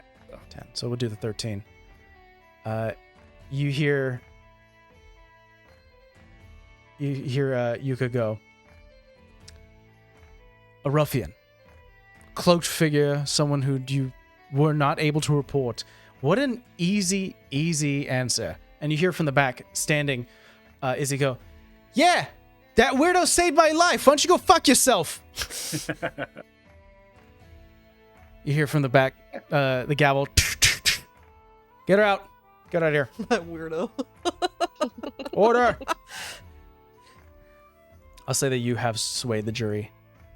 We'll say halfway. I mean, like Legati's going to add, I'm sure members of the jury here have all encountered situations where guards were not there when you needed them, and were not taking care of everything we might wish they did. It was a situation such as that. It happens all too frequently here, unfortunately. Legati, I would be happy to move the sway to yellow if you wish to take the judge patience in terms of stepping on the law in this way down 1. Yeah, let's do that. The judge can hate us as long as the jury is in green when this is done. Okay. Judge sort of grits her teeth as the jury go, yeah, no, yeah, they haven't been there all the time. And they're sort of talking amongst themselves.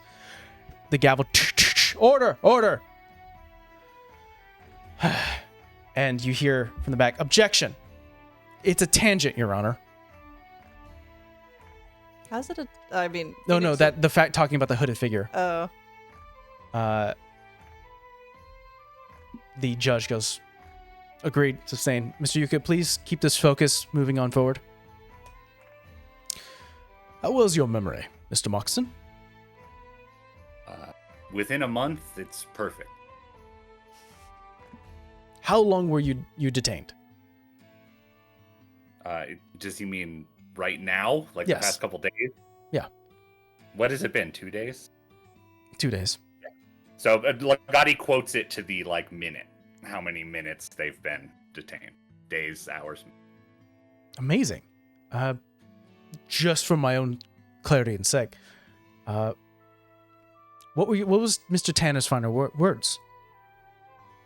I mean, I don't remember as Nick, but you can recount Legati it. remembers. So whatever he said. You What was his recount- final words? You recount it to the T, essentially thanking everyone for coming to celebrate his own accomplishments.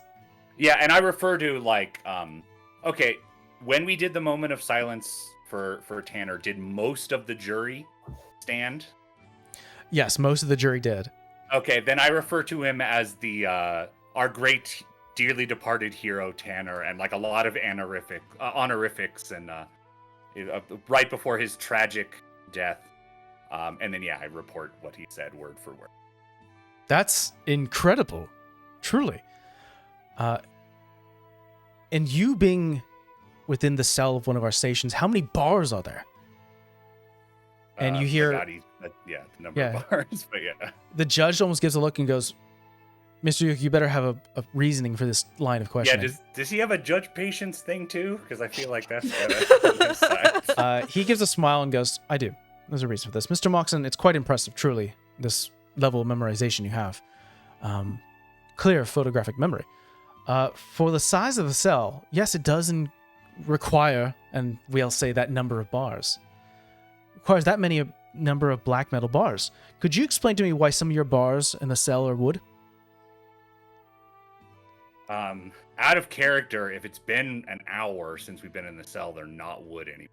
I don't know if it's been an hour yet or not, but that's the clock. The reason why I kept on asking whether you kept on upping it up was for this exact reason. Yeah, I did it within a half hour of when we left the cell, but I don't. It seems like it's been longer than that, but I don't know. We can say that they're still for the remaining guard time. Checked one, right after we left. It's like ask for the time before answering. Just draw it out. But yeah, if we want to say that they were still wood, then Legati can respond to that. Yeah, we'll say this much. We'll say that they were not metal now. But if you do remember, they did open the gate for Arrow to talk to the impromptu meeting.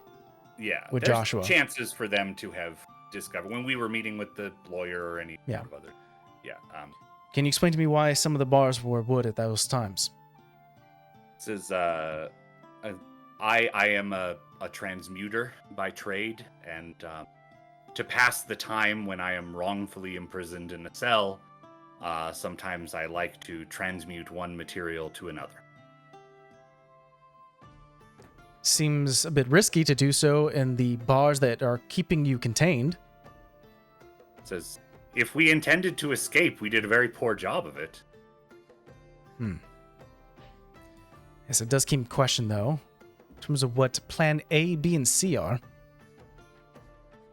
Legati's going to jump into talking about the Salal and talk about its philosophy. It's so Plan A is it's always outrageous to me that my existence consists purely of nothing but nonsense and change, and he's filibustering. Saying that's what A, B, and C are. Roll me a deception check. Okay. I love that. That's another 13. Another 13? Yeah. I just got to deceive the jury, right? That's Essentially. How good are they? Do you want to sacrifice another patience for Sway? Because we're going to call it, once this trial is over, we're going to see what the results were. And that's how we're going to say it. Is the jury, what's going to happen if I take the other judge patience? At the end of the trial, if you have low judge patience, her sentence is going to be way higher for you guys. If we're found guilty. If you're found guilty. Yes, it doesn't matter. We're not going to be found guilty. Confidence, I like it. So then we will say the 13 will add the necessary bonus to sway the jury. There we go. There we go. Now you just need the, whoever's after me, keep it there. Don't F it up. You just need to end this. You just need to end it here. Can the judge patience go any lower? No, that's as low as it goes. Excellent. Okay. But I'll say as the judge patient hits that end, there is definitely a look towards you. Bailiff, can you please check Mr. Legati's cuffs? You're pulled by the middle and they crack. Yeah, they break. They're balsa wood currently. I will say, I'm going to go ahead and roll me another. This is going to be a high persuasion check. This is for the jury. I can't use my thing, huh? For August. I don't even know how that would come into play. It's only for you. Well, no, you know what? You haven't used it. If you want to use it to say, like, someone to yell they're innocent, Yeah. roll with advantage. Persuasion. Right. Thank you. I mean, could I do a thing? What are you trying to do? I'd like to cast Bless. That's bold in the courtroom. What is the Isn't components needed vocal for and bless? somatic? Yeah. Just oh man, I just had it. Where did it go? There it is. A sprinkling of holy water. It requires vocal, somatic, and material. You can either roll me a stealth check or a sleight of hands check. The DC is going to be a 15 for this The case. judge patience can't go lower, so we might as well cast spells. You do have Really advantage bad. you didn't use. You do have advantage yeah, that you didn't use. I am holding that. And like, you know what? I won't do it because I just realized those are the checks I am the worst in. So You're a paladin, dude. This is it. Yeah. You do stealthily. So much okay. for all those decks. So, Alright. yep. Legati, what'd you roll? Persuasion with advantage, I got a 17. Okay. Judge, the jury sway do not go down as you are found with cuffs that break into balsa wood. A bailiff comes by. Again, I'm here in the courtroom telling the honest truth. It's not my fault if your guards are not paying a particularly great amount of attention. And again, I like to look at the jury. The like, fact that these you guards, swayed right? it back onto the Yeah. guards, I think, yeah, that is the big reason why the jury is Like, not so... imagine if we were actual murderers. No further questions, Your Honor.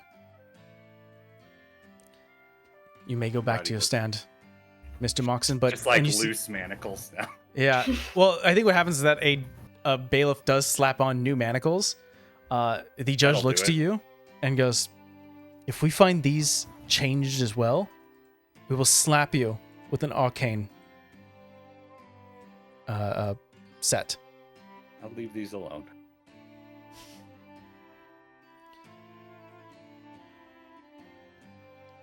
Next, I'd like to call to stand.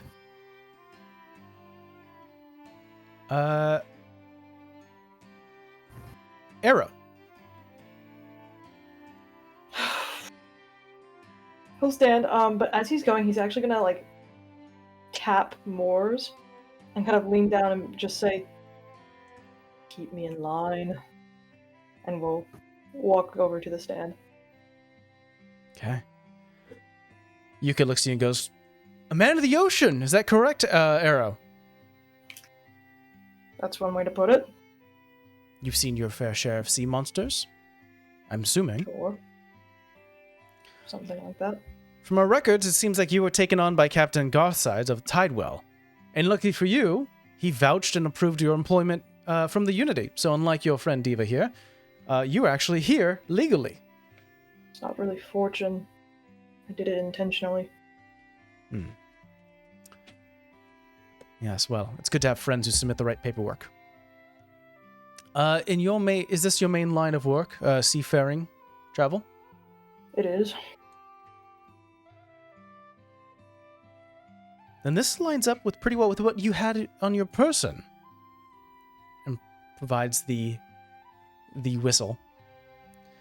This sound to the juries, it is makes the sound that mirrors the same of an infant red maw that would call out for its mother. And this was found on your person.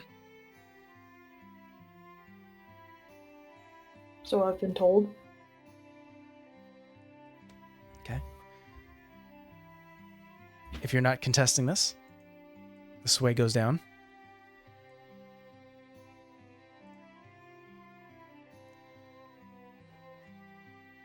Well.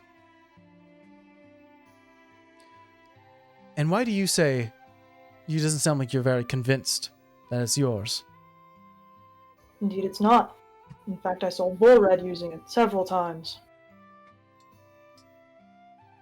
As he is a fellow sailor, is he not? Indeed he is. But I would like to bring out the following documentation from Gregory, Mr. Tanner's right-hand man. He holds up a piece of paper and begins to read it, handing a copy to the judge. Eyewitness Volred and your Arrow had a stressed discussion as they were both had a hand on a strange barrel. Volred later informed me that Arrow was insistent that we remove the chum from our ship due to its pungent smell and how it What? might disturb some of the guests. Absolutely not. That's a blatant lie. He was the one chumming the waters. Everyone else here saw it. I'm the one who stopped him. I think Haynes stands up as well and goes, "Objection! We have as demonstrated from the prosecutor, Mr. Moxon has a near-perfect memory, and we can confirm that this discussion never happened. As a matter of fact, the defense holds the documentation that he showed you all. We hold here a documentation from Gregory informing that Mr. Morse and the rest of our clients here, including Mr. Arrow,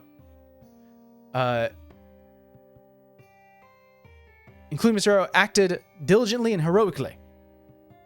I request that we compare both notes to verify its authenticity. Authenticity. Thank you.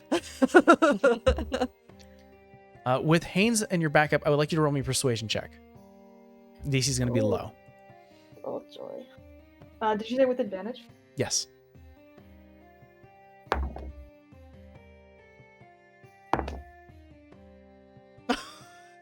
Oh. 6. Six. Oh Oh no. The other roll was a 1, so I'll take the 6. So there's one thing that does happen. The judge patience, seeing that there is some conflicting information, is less on you guys and now more on Yuka. However, the jury is now not unsure of which note is real. no. Can I speak out for a second? If you want, yeah. Yeah, no, Phoenix will, even though she does not like doing this in front of crowds. You just see her hair flicker up I a just kind little of swat at bit. Morse. Morris, let her No. roleplay. She flickers her hair up a little bit. If he said all that, I carried him out of a bar that was sinking. If I wanted him dead, I would have left him there. How did you get this note if he was unconscious and has been for some time? We I spoke. whispered Oh, go on. I would say I whispered Phoenix. I'm like, keep in mind he wrote us a note too. So I know. We spoke to Gregory not too long ago. He was sick in bed, but we were able to get an officiant out there to get a statement. You're welcome. We're the reason he's alive. I tried to save Tanner too, but that thing ate them.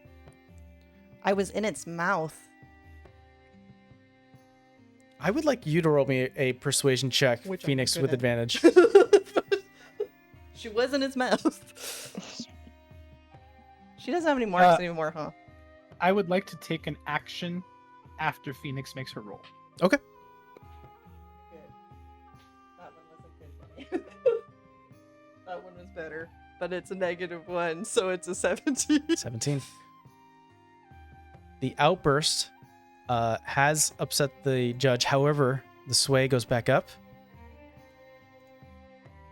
And what was your action, Morris?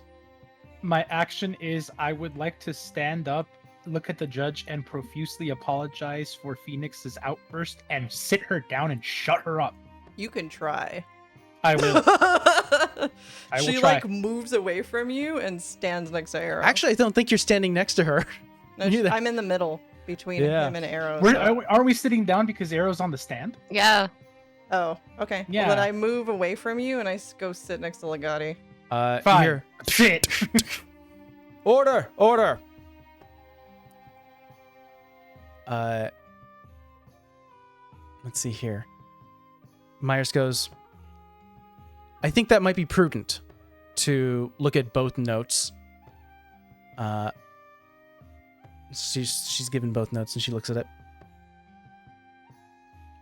For now, these are both being reviewed.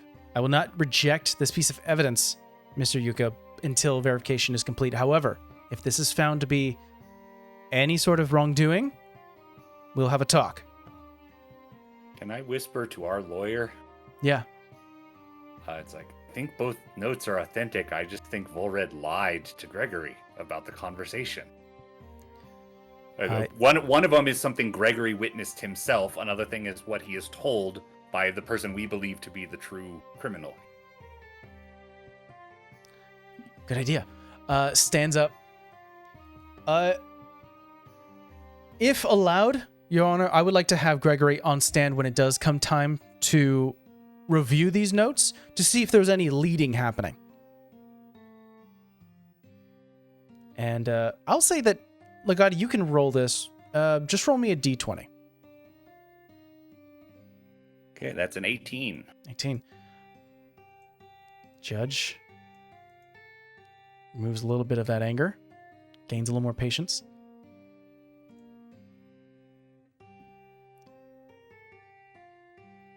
See Yuka kind of stroke a bit of his chin, sort of the dragonborn green scales. Moving on. Tidewell. Sounds like an interesting place. What was it like? Why do you care? I'm interested in terms of who's visiting our kingdom. I mean, from what our reports, it seems to be a den of pirates, seafaring ne'er-do-wells. As a matter of Pardon, fact, You just went over how I am legally here. What are you trying to say? You think everyone from that city is a pirate? Why don't you go see it for yourself? I'm here legally. roll me intimidation check. Don't use that other dice. For real. 17! Much better! Other dice needs to go in jail. Both the sway and the judge All right. are kind of like, the judge is seeing the pattern and getting tired of it.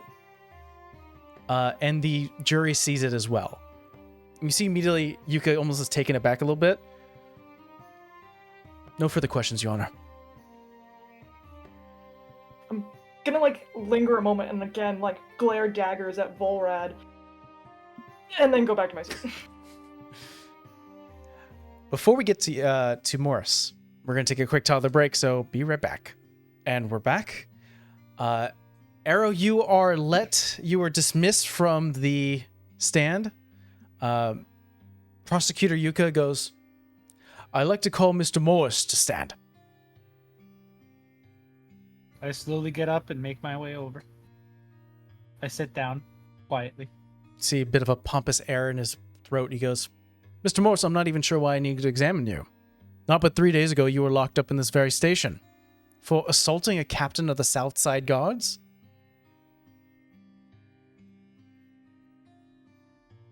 Your Honor, relevancy of the question to the matter at hand. She kind of looks at you. Make me a persuasion check here.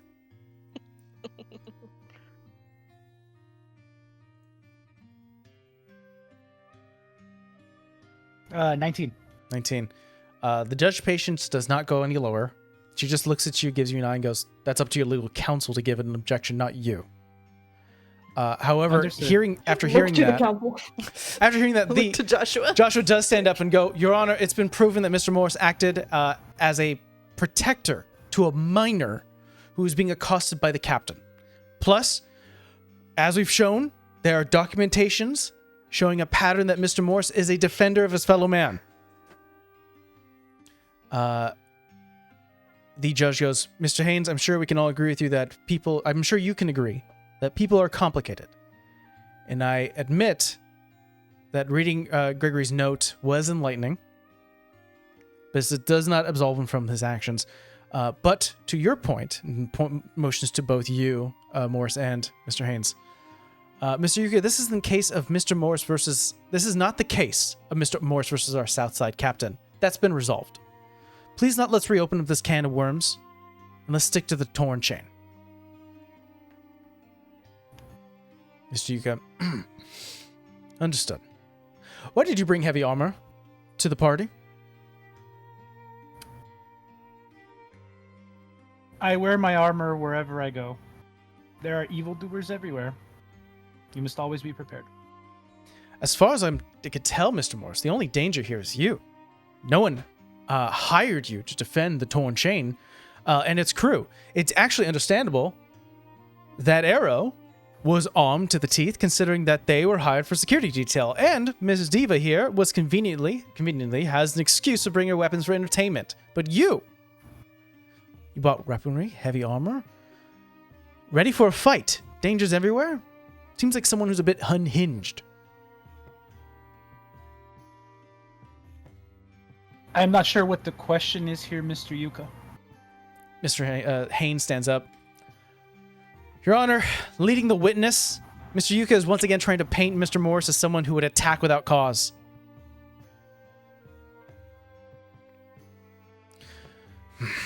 You see there's clear frustration coming from Yuka. Mr. Morse, how much gold did you have when you arrived on the torn chain? This is an actual question as a character. I don't recall. I think you had like 6. I think I about. Wait, no. I thought you had 50. You had none, didn't you? No, I had some. I think I had like 4. Because I did give the kid back his gold. Yeah. So yeah, I think I had like 4. I'll say I had 4 gold. And you are actually, from our notes here, is that you frequent the Red Maw, so you're quite familiar with Mr. Tanner and his heroic deeds. Out of character, I frequent the Red Maw. Yeah, Wisa recognized you. It's a place to eat here that's pretty cheap, especially with someone with a little gold that you have. Got it. Yeah, and I'm gonna say yes. For someone who lives within my means, it's a very good place to eat. And you're familiar with the story of Mr. Tanner and the Red Maw? I've heard about it, yes. Of course. He's a pretty famous fellow. Has an inn named after the beast he killed. He's very profitable.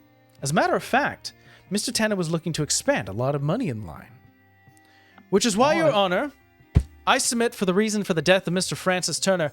These folks heard the tale of the Slayer of the Red Maw, heard of his success, and thought it'd be easy money to kill him and take his gold. And if you don't believe me, how much gold did you submit into the holding cell, Mr. Morse? I submitted 400. That's right. And after going to the records, we learned that we learned that Mr. Tanner's personal funds of 400 gold was not in his room safe, so it seems fairly safe to me that you killed him, stole his money, and was caught before you can hide the goods. I'm gonna look over at Joshua. Mr. Haynes. Oh yeah, Haynes stands up. Your Honor, this was a favor I was doing for Mr. Morse. Mr. Morse was going in my stead to collect the funds for legal work that was long overdue. All this is, and this is me as a DM, all this sounds crazy to anyone who'd be listening to it. I was actually looking at him for a different reason. Again, objection, leading statement. I would like you to roll me a persuasion check. This is the second time he's done it. Mm-hmm. Second time. He's been doing it this whole time. Second the time, whole time. second time to me. Yeah. Second time to me. All right, Temple, come look. Is it D20? Yeah. That's the second one. I'm tangled into stuff, so I'm not getting up. All right. I believe you. Judge will. Another nat 20. Or you take a picture and send it in the chat. I can do that. Haynes stands up and goes, "It's all true, Your Honor. I even have newspaper clippings to prove that I did indeed provide work to Mr. Tanner back in the day." And as you start to mention leading the witness, he just motions to you and goes, like, "It is what it is. This is what's happening." The judge patient goes up, goes down one, or essentially better in the green.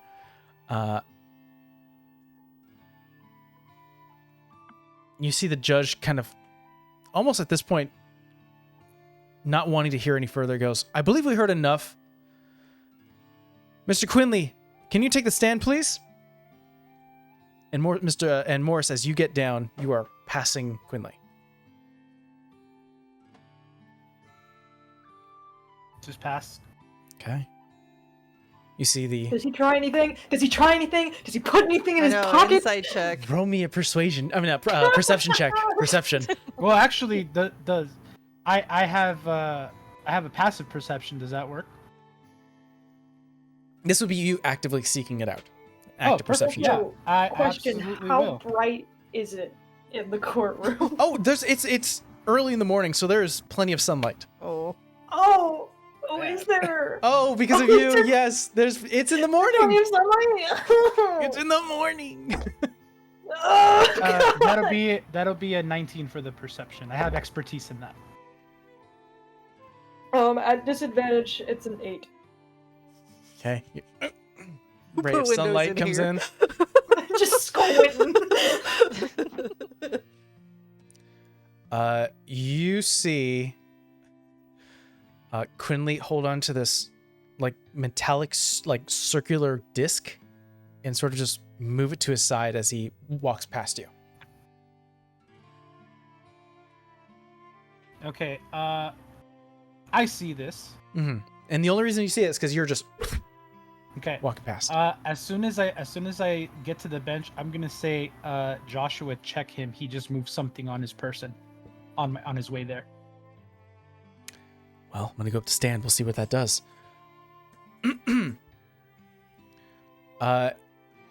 For him to do his first question, who has a question for Quinley? I think we got to start by checking him, just like my manacles were checked. Whatever that coin is, don't let him do anything with that coin. Right? All right. I mean, isn't there a bailiff in the room? Can we just get Yeah, have the to- guard the bailiff check him? check him. Yeah. Perfect. Haynes leans over to one of the bailiffs here and goes, "I'd like to request, we saw something. Please check Mr. Quinley." The guard gets up, walks over to Quinley, and you don't hear the conversation, but he goes towards Quinley, who you see is motioning something silently, like, "I don't have no idea what you mean." He stands up as a request from the bailiff, and I want someone to roll me. We'll say you can use your modifier, but someone roll me an investigation check. I'm I have good at decent that. investigation. Yeah. That's I one of got them plus do it. 5. Oh, Okay. never mind. Legati, go. So it's just flat roll. Yeah. Okay. I mean, that's going to be an 11, fortunately. 11. He pulls out. It looks like an emblem. Definitely was not that round metallic disc that you saw, Morris. And there's some discussion as the bailiff comes back down. It's just a memento, something that he carries, nothing harmful. He's allowed to keep toes, but all of ours were taken. I whispered to Joshua, so like, hey, maritime law. He wasn't supposed to leave the ship. Ask him why. I'm actually just gonna tell Joshua that's not the metallic disc that I saw him move. He still has. Good. He still good to has know. it. He still has it. I want to watch him very closely, and if he's making a roll at any point, I want to do something. If it's a sleight of hand or anything else that he might be doing, I'm watching for that moment. Perfect. I will let you know the moment that it happens. Okay. Haynes walks up and goes, "Mr. Quinley, from my understanding that practically all of the crew, except for Gregory, went down with a ship. Did you go down with a ship? How did you arrive onto shore? And Quinley goes, I fell into the water, and being aquatically inclined, saw that there was dangers afoot. I wasn't sure that the accused were going to have my head if they saw me alive. As far as I knew, everyone died except for those 5, so I swam to shore. That is a bold-faced lie. He's gonna roll a deception check. So Okay. Roll and tell me if he succeeds. he rolled a natural 19. Okay, then I'm going to have a coughing fit and say the verbal component of silvery barbs right in the middle of it. No! Make him re-roll, Yes. and then I'm giving our attorney advantage on his next roll to like really nail him to the wall with a question. Which is good because for Joshua, he rolled a 10 to insight that. Okay. So now I'm going to re-roll for... I'm going to go another die. I need a better die. I need a better die! There's one. No. Okay. Well, a 7's not going to do it.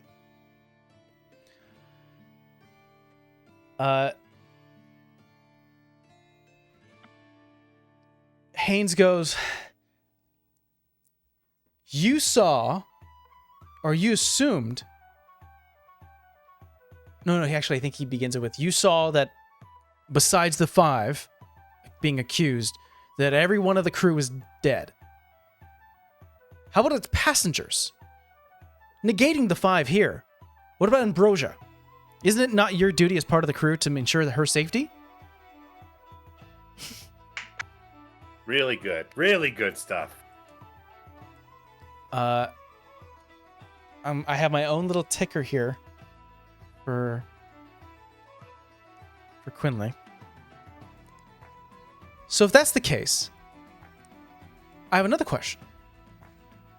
From my understanding from the way the scene has been presented, is you swam to shore. Is that correct? You see him kind of, Quinley, give a narrow eye. Yes. You see Haynes sort of clears his throat. What was the problem with the ocean again? Why couldn't he swim to shore? It was 300 yards. Diva's seen him poof into smoke. You mean to tell me he's that good of a swimmer? Was he Don't we wet have when he was witnesses? Oh wait, in was the he wet water? when he was on shore? Yeah, There we was- have witnesses that he teleported, right? Is that like... Yeah, but Yeah, you I guys. Yeah, well, we're telling him. Well, But my whole thing was he wet when he reported this? Because He if he also- swam, he would have been wet. chum the freaking water. How did he not run into anything else? He chummed the water. The reason why, Mr. Quinley, is you swim through chum-infested waters. Our shores are known for like, aquatic predators. So you're telling me you did that? And you see immediately Quinley looks to you 5. Gives just a heavy sigh. And there's silence from him.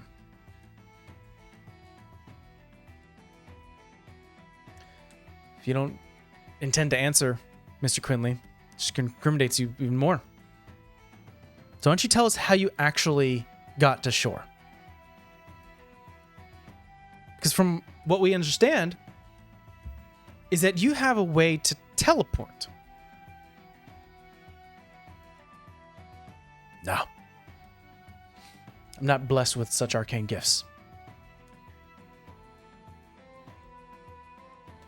Is that a deception? That is deception. Did he roll well? I'm going to roll it now. Okay. I want to lean over to Moors and ask, are you familiar with the Arcane? A bit, but I can't say that I'm as knowledged as the Gotti. I merely practice holy magic. Can't some items be used to make magic happen? Actually, Yes. that's a good question. Do I remember him seeing using an item? Whistle.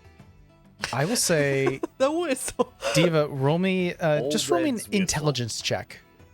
Not going to be a high DC. And to your question, Legati, he rolled Dirty a 20.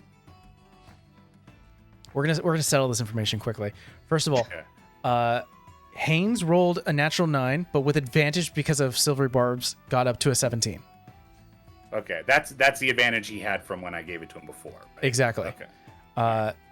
Before I get to Quinley, with your dirty 20, the last thing you remember, Diva, before he hit the water, he's covered when Quinley was falling, before he hit the waves, had numerous little things on his person. And as you start to hear from more sort of the description of the sort of circular disc, that's the last thing you remember him seeing squeezing before he teleported off to shore. So it'd be like this. This would be like, hey, Josh. He used the disc. He used the disc that's in his pocket. That's how he got off the boat. I'm gonna immediately go to Diva and I'm gonna say, he has that disc. If this goes south for him, he's gonna teleport out of here. All right. So Then Legati's over here. So He why don't makes- we attack him? No. Make him teleport out of here. The same thing they were going to do to me to put the arcane, locking manacles. Like, just insist that that's done to him for the safety of the court. If that's a tool, wouldn't he still be able to? He can has use it an before he's arcane magical. item. Yeah. If we attempt to attack him, he's definitely going to get out of here, and it looks bad for us who will be stuck here. Now to reveal what he rolled. Yeah. Quinley rolled a natural 3. Okay. As no he need starts to to sweat, adjust that. Yeah. sweats a little bit, and as he's as Haynes starts to discuss with you, as you start to tell him about the disc. Mr. Quinley, if you indeed didn't swim to shore, then surely you had some other way to get to safety. At least from the reports that I have here, and when you made the report about the 5 accused here, you weren't soaking wet, Covered in chum. covered in chum. So I believe something more arcane was involved. Your Honor, can I ask for a quick arcane sweep, Mr. Quinley? Get his ass. I want Legati to have said that. Legati actually said that. Yeah. Yeah, I refuse to believe it. I'm going to be keeping a keen eye on Quinley. I'm going to watch his every move, and the moment he makes a movement towards the disc that I think now it's in his right pocket. Yeah, and it's in his hand, and you're not sure where it went from there, from when he's Okay, sitting on If the. he's making any sleight of hand or if he's doing any roll, I mean, my buddy here, Moores, will let me know, and I'll have a coughing fit and silvery barbs the hell out of him. So what happens is that, the judge sort of gives a motion towards Haynes and goes, "Can I speak to you real quick, privately?" And she does that thing where she leans Sidebar. in, so do a sidebar. And there's some discussion that you don't hear. Keeping in mind that Haynes now knows that there is maybe a possibility this guy just to jump out. I would like everyone to roll me a perception check. Yay. Love those, personally. Oh, there we go. 21. 21. Finally, that dice doesn't roll. 15. 30-20. Okay, who got above a 15? A 15 in the above. 15. Okay. We're all I got ready. We're all 14 if like, it helps. Oh, it's so close. Arrow's just mad. It's like, oh, so bright. Your RBS doesn't allow you to see.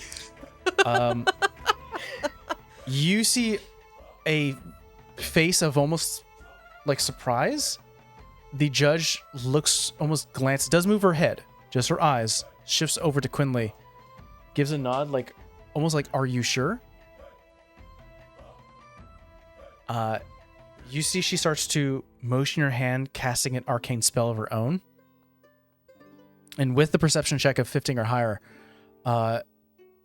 you see one of the guards that is near sort of the walkway to exit and enter. motions a bit of his own cloak, and you see from on this guy's hip is not a sword, but a wand. And you get a sense a message spell was sent. From the judge? From the judge to this guard. Okay, so this is not like a helper of Forward. dude on the stand, or No. This is like, hey, there might be a guy with a hidden shiv, and this guard is like, this is an arcane shiv? You got it. And just now is waiting. She then motions Haynes to go back and goes, of course, we can do an arcane sweep. Motions towards the guard with the wand who walks forward, taps the wand on his wrist, and you start to see symbols on his wrist start to show. One of them being model pier that twists and turns. Does a sweep, and you start to see Volred start to sweat profusely. The point is, does the jury see this? Yeah. Jury's watching all of this happen. Jesus. He doesn't say anything after the spell ends. Goes up to the stand, sort of away from Volred, who's now is just sort of gripping the side of the stand so hard you can almost see like his nails start to dig into the wood. And this bailiff, this arcane like wizard bailiff, starts to talk to the judge. Haynes just looks to you guys and just goes, I've never seen this shit before. You should also bring up the fact that his dead friend He has was motive. never mentioned, and he hated we might Tanner just for that. we might have just nailed him right here. Like, what reason does somebody who does not intend to flee have to have this teleportation thing hidden on them in the middle of a court proceeding?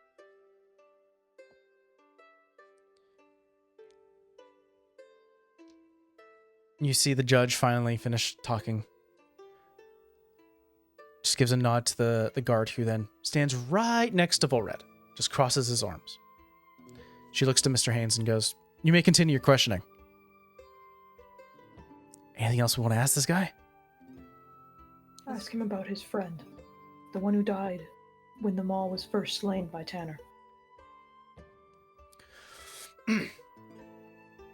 Mr. Quinley, can you recount the events of the first slain Red Maw upon, I guess, the first torn chain? And you see Volred kind of like, almost his jaw goes slightly crooked. And he goes, well, it was Tanner, myself, and my friend Missy. And Tanner was, and as he starts to say a sentence, you see the arcane guard snap a finger, and like this small orb that covers both the guard and Volred appear. He looks around. What is this? The judge. No worries, Mr. Tanner. This is a custom smith spell. Anti-magic. For our own safety.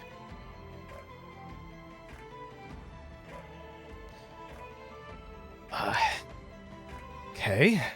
It's, well, we were on the torn chain. We heard about the deaths of many sailors, and we decided to hunt down the creature that was killing our citizens.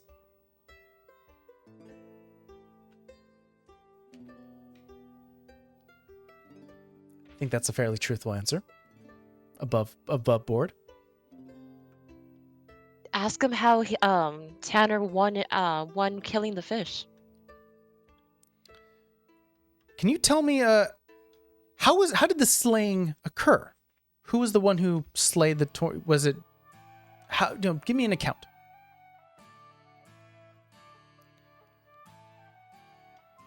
Well, I mean, Mr. Tanner was amazing. He's a friend of mine. He, weeks and weeks upon end, fought this creature to the death and finally slew it. Ask him about Missy. What happened to your friend Missy? And there you see the Doom. You see him grit his teeth.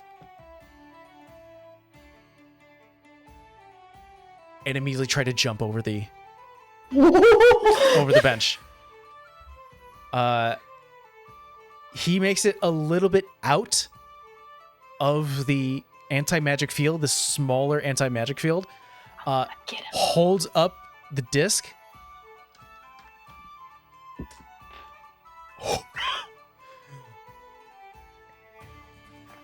And he stops moving. As the anti-magic field fades in a moment of losing concentration and a hold person is cast. And with a natural 1 on Volred's save, he does not succeed. And he has the disc in his hand out in the open.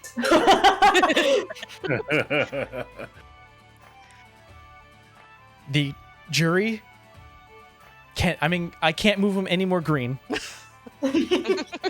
Wait, actually, yes, you can. You can. You just choose not to. I just choose not to. The audience around you starts to, there's just a large clamoring of people, shock and awe, talking to one another. The jury are speaking to one another. You hear bang, bang, bang, order, order, order. Ensure that he stays in there. Take that from him. You see one of the people remove the disc. There was a lot, regardless, a lot learned here.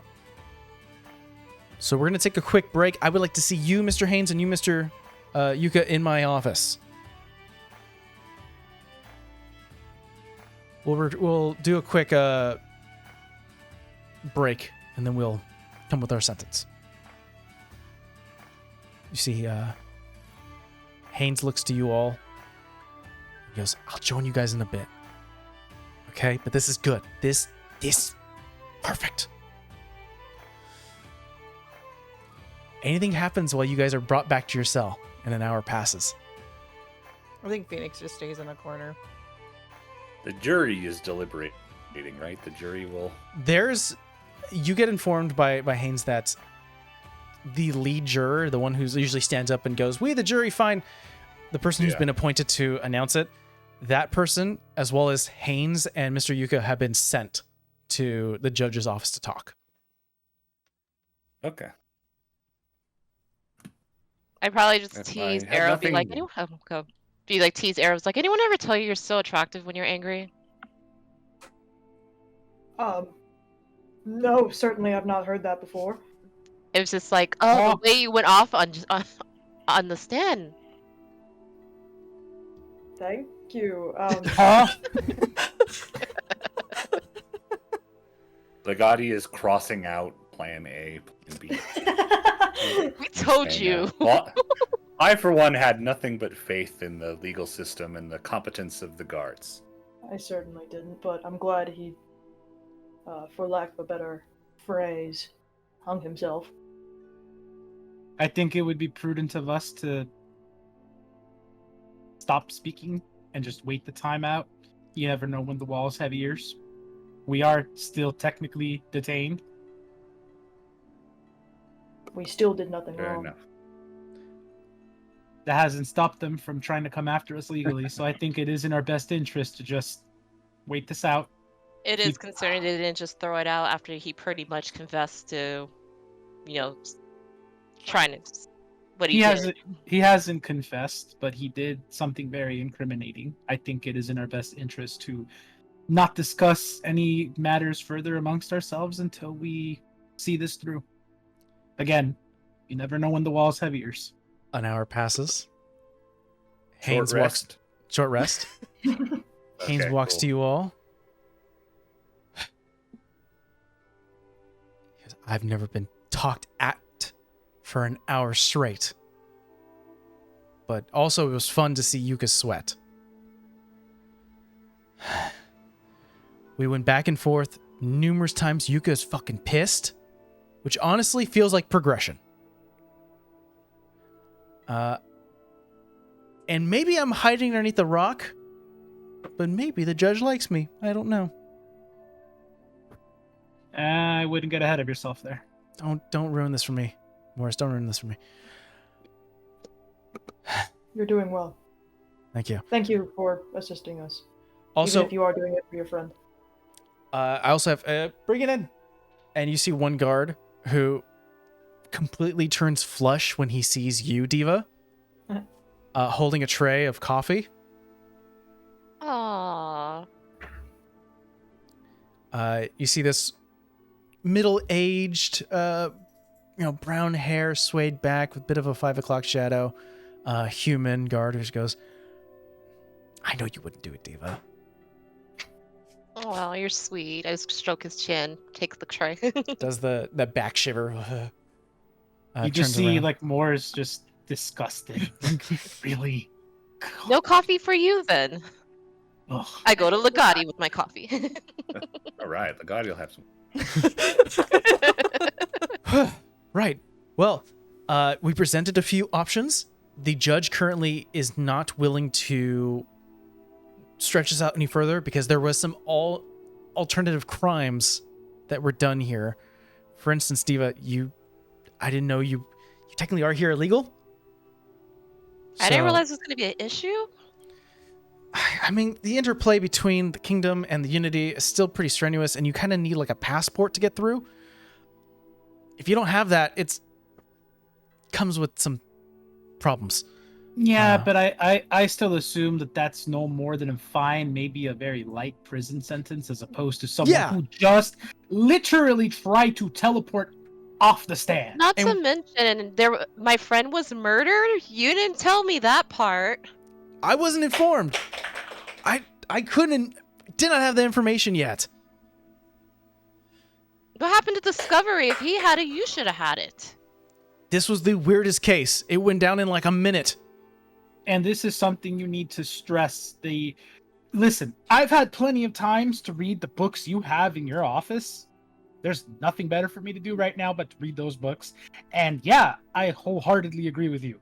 There's just way too many inconsistencies in this trial, which is a point of order because we need to discuss the literal quickness of this trial, the lack of transparency in Discovery, not to mention the complete disruption of decorum in not telling you who the prosecutor of this case is going to be, and then making sure that that's the same prosecutor you meet to trial. Believe me, all of that was already discussed when I was having the meeting with the judge. So we kind of removed the possibility that the whistle on Arrow,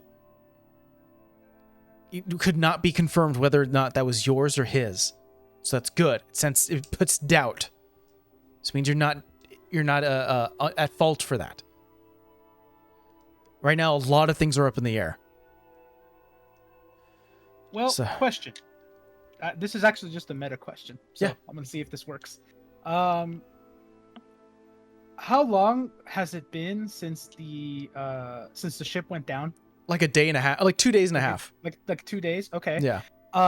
Wouldn't it be fair to say that whoever used it, they had to blow on it? So wouldn't there be some form of essence on them? Perhaps maybe something that could be extracted? Oh, you mean like DNA? Mm-hmm. Yeah. Is there fantasy DNA in this world? Forensics. Bring back realism into my fantasy. We'll say above board. Don't forget, Fantasy this was in Arrow's personal effects, and he went into the water, Yeah. into the that's ocean, true. to swim to the dinghy. Well, I mean, yeah, but he blew the whistle, didn't he? Wouldn't it be safe to say his DNA's on there since, he's the one that blew it? It's actually kind of probably filled with like chum and stuff. Yeah, I was like, probably not anymore.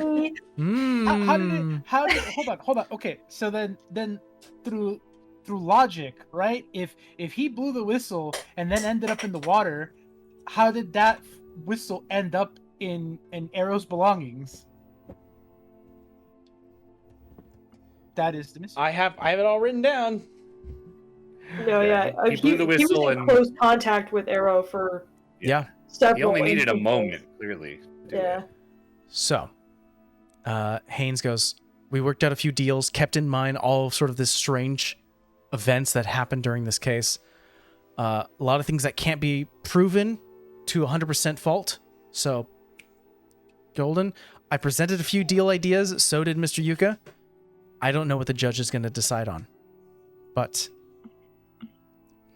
we'll see what we can do. You said deals. What kind of deals? Fines, community service, things like that. Fines. You're Community saying that service. he's going to prison, right? No, for you guys. But we also didn't do anything He's the one who did wrong. it. you He didn't. Why tried are to we- sink a ship filled with innocent civilians. Every single one of us who was called to the stand and testified. He's getting his own Every judgment. He's getting his Okay. own separate judgment. This is talking about you guys. That's assuming that we are found guilty. Believe me, it's not looking good for them. Okay, but that does not pertain to us. Why are we being fined and given punishments when we're going to be found innocent? So wait a minute. Are you telling me they're trying to charge us for thing on the stand because we had to incriminate ourselves?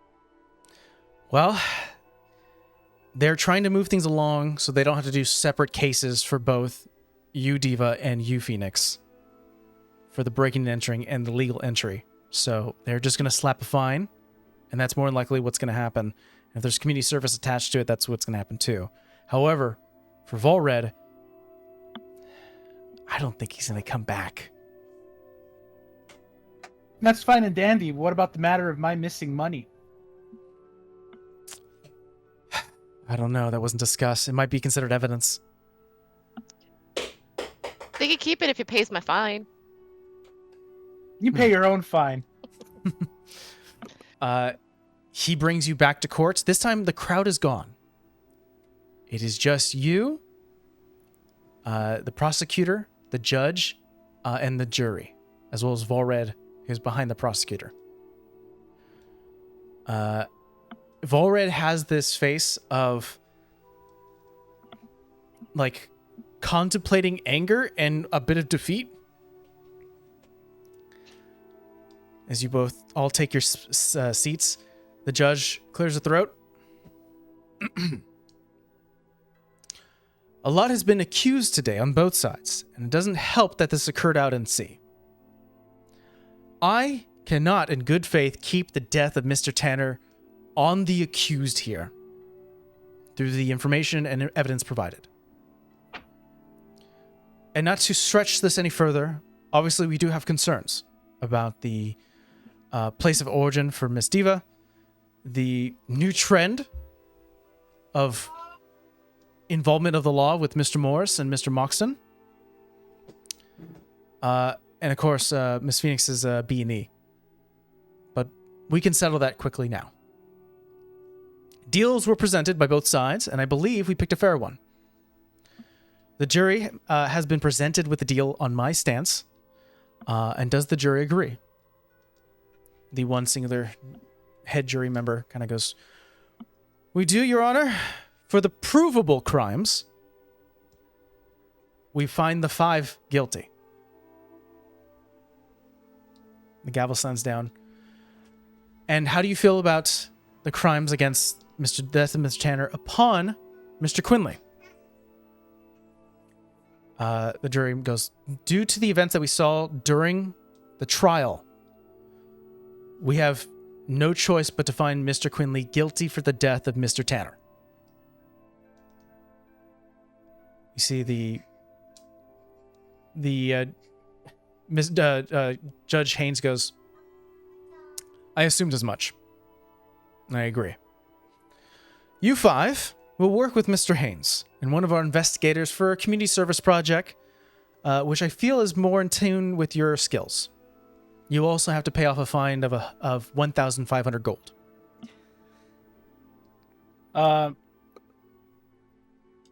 Each? Who is this applying? Is No. it like collectively or Collectively. each? Certainly not All of us. Yeah, I'm gonna look at Haynes and say, why am I being thrown into this? My matter was resolved. You were all judged together? It's all happening together. Shut up. It's the best deal we got.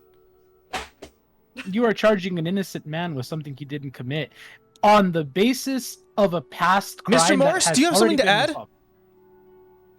No, Your Honor. In addition to that sentencing, I also find Mr. Quinley, you'll be sent to the Throne Stone for no less of a decade, in which then we will reconvene and assess rehabilitation.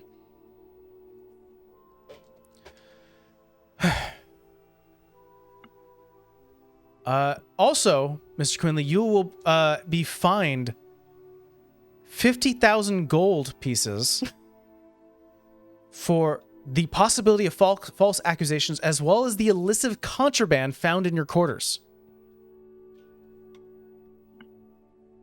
Haynes looks to you, Morris, and goes, "It's the best deal we got. Listen, if he's gonna play dirty with the whistle, I did too."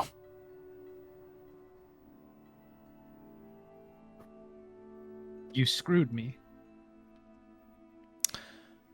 Enjoy your freedom, Morris. Here. Case adjourned.